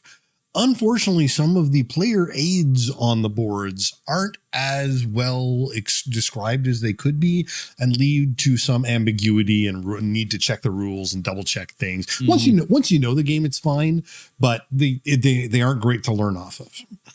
Yeah, the way that they are designed so that it's easier to slide the cards under them, that totally deserves a shout out. It's pretty brilliant. Yeah, it's true. But no, I'm totally with Sean. There are some like I would say misleading reference. Like, it lists the 2 district actions. It says, here's what you can do on your turn. This, or this, or district action.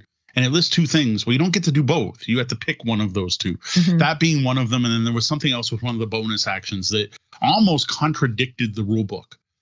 Depending on how you could read it. So just be aware the rule book is accurate, and you might want to double check everything and not just trust the reference cards.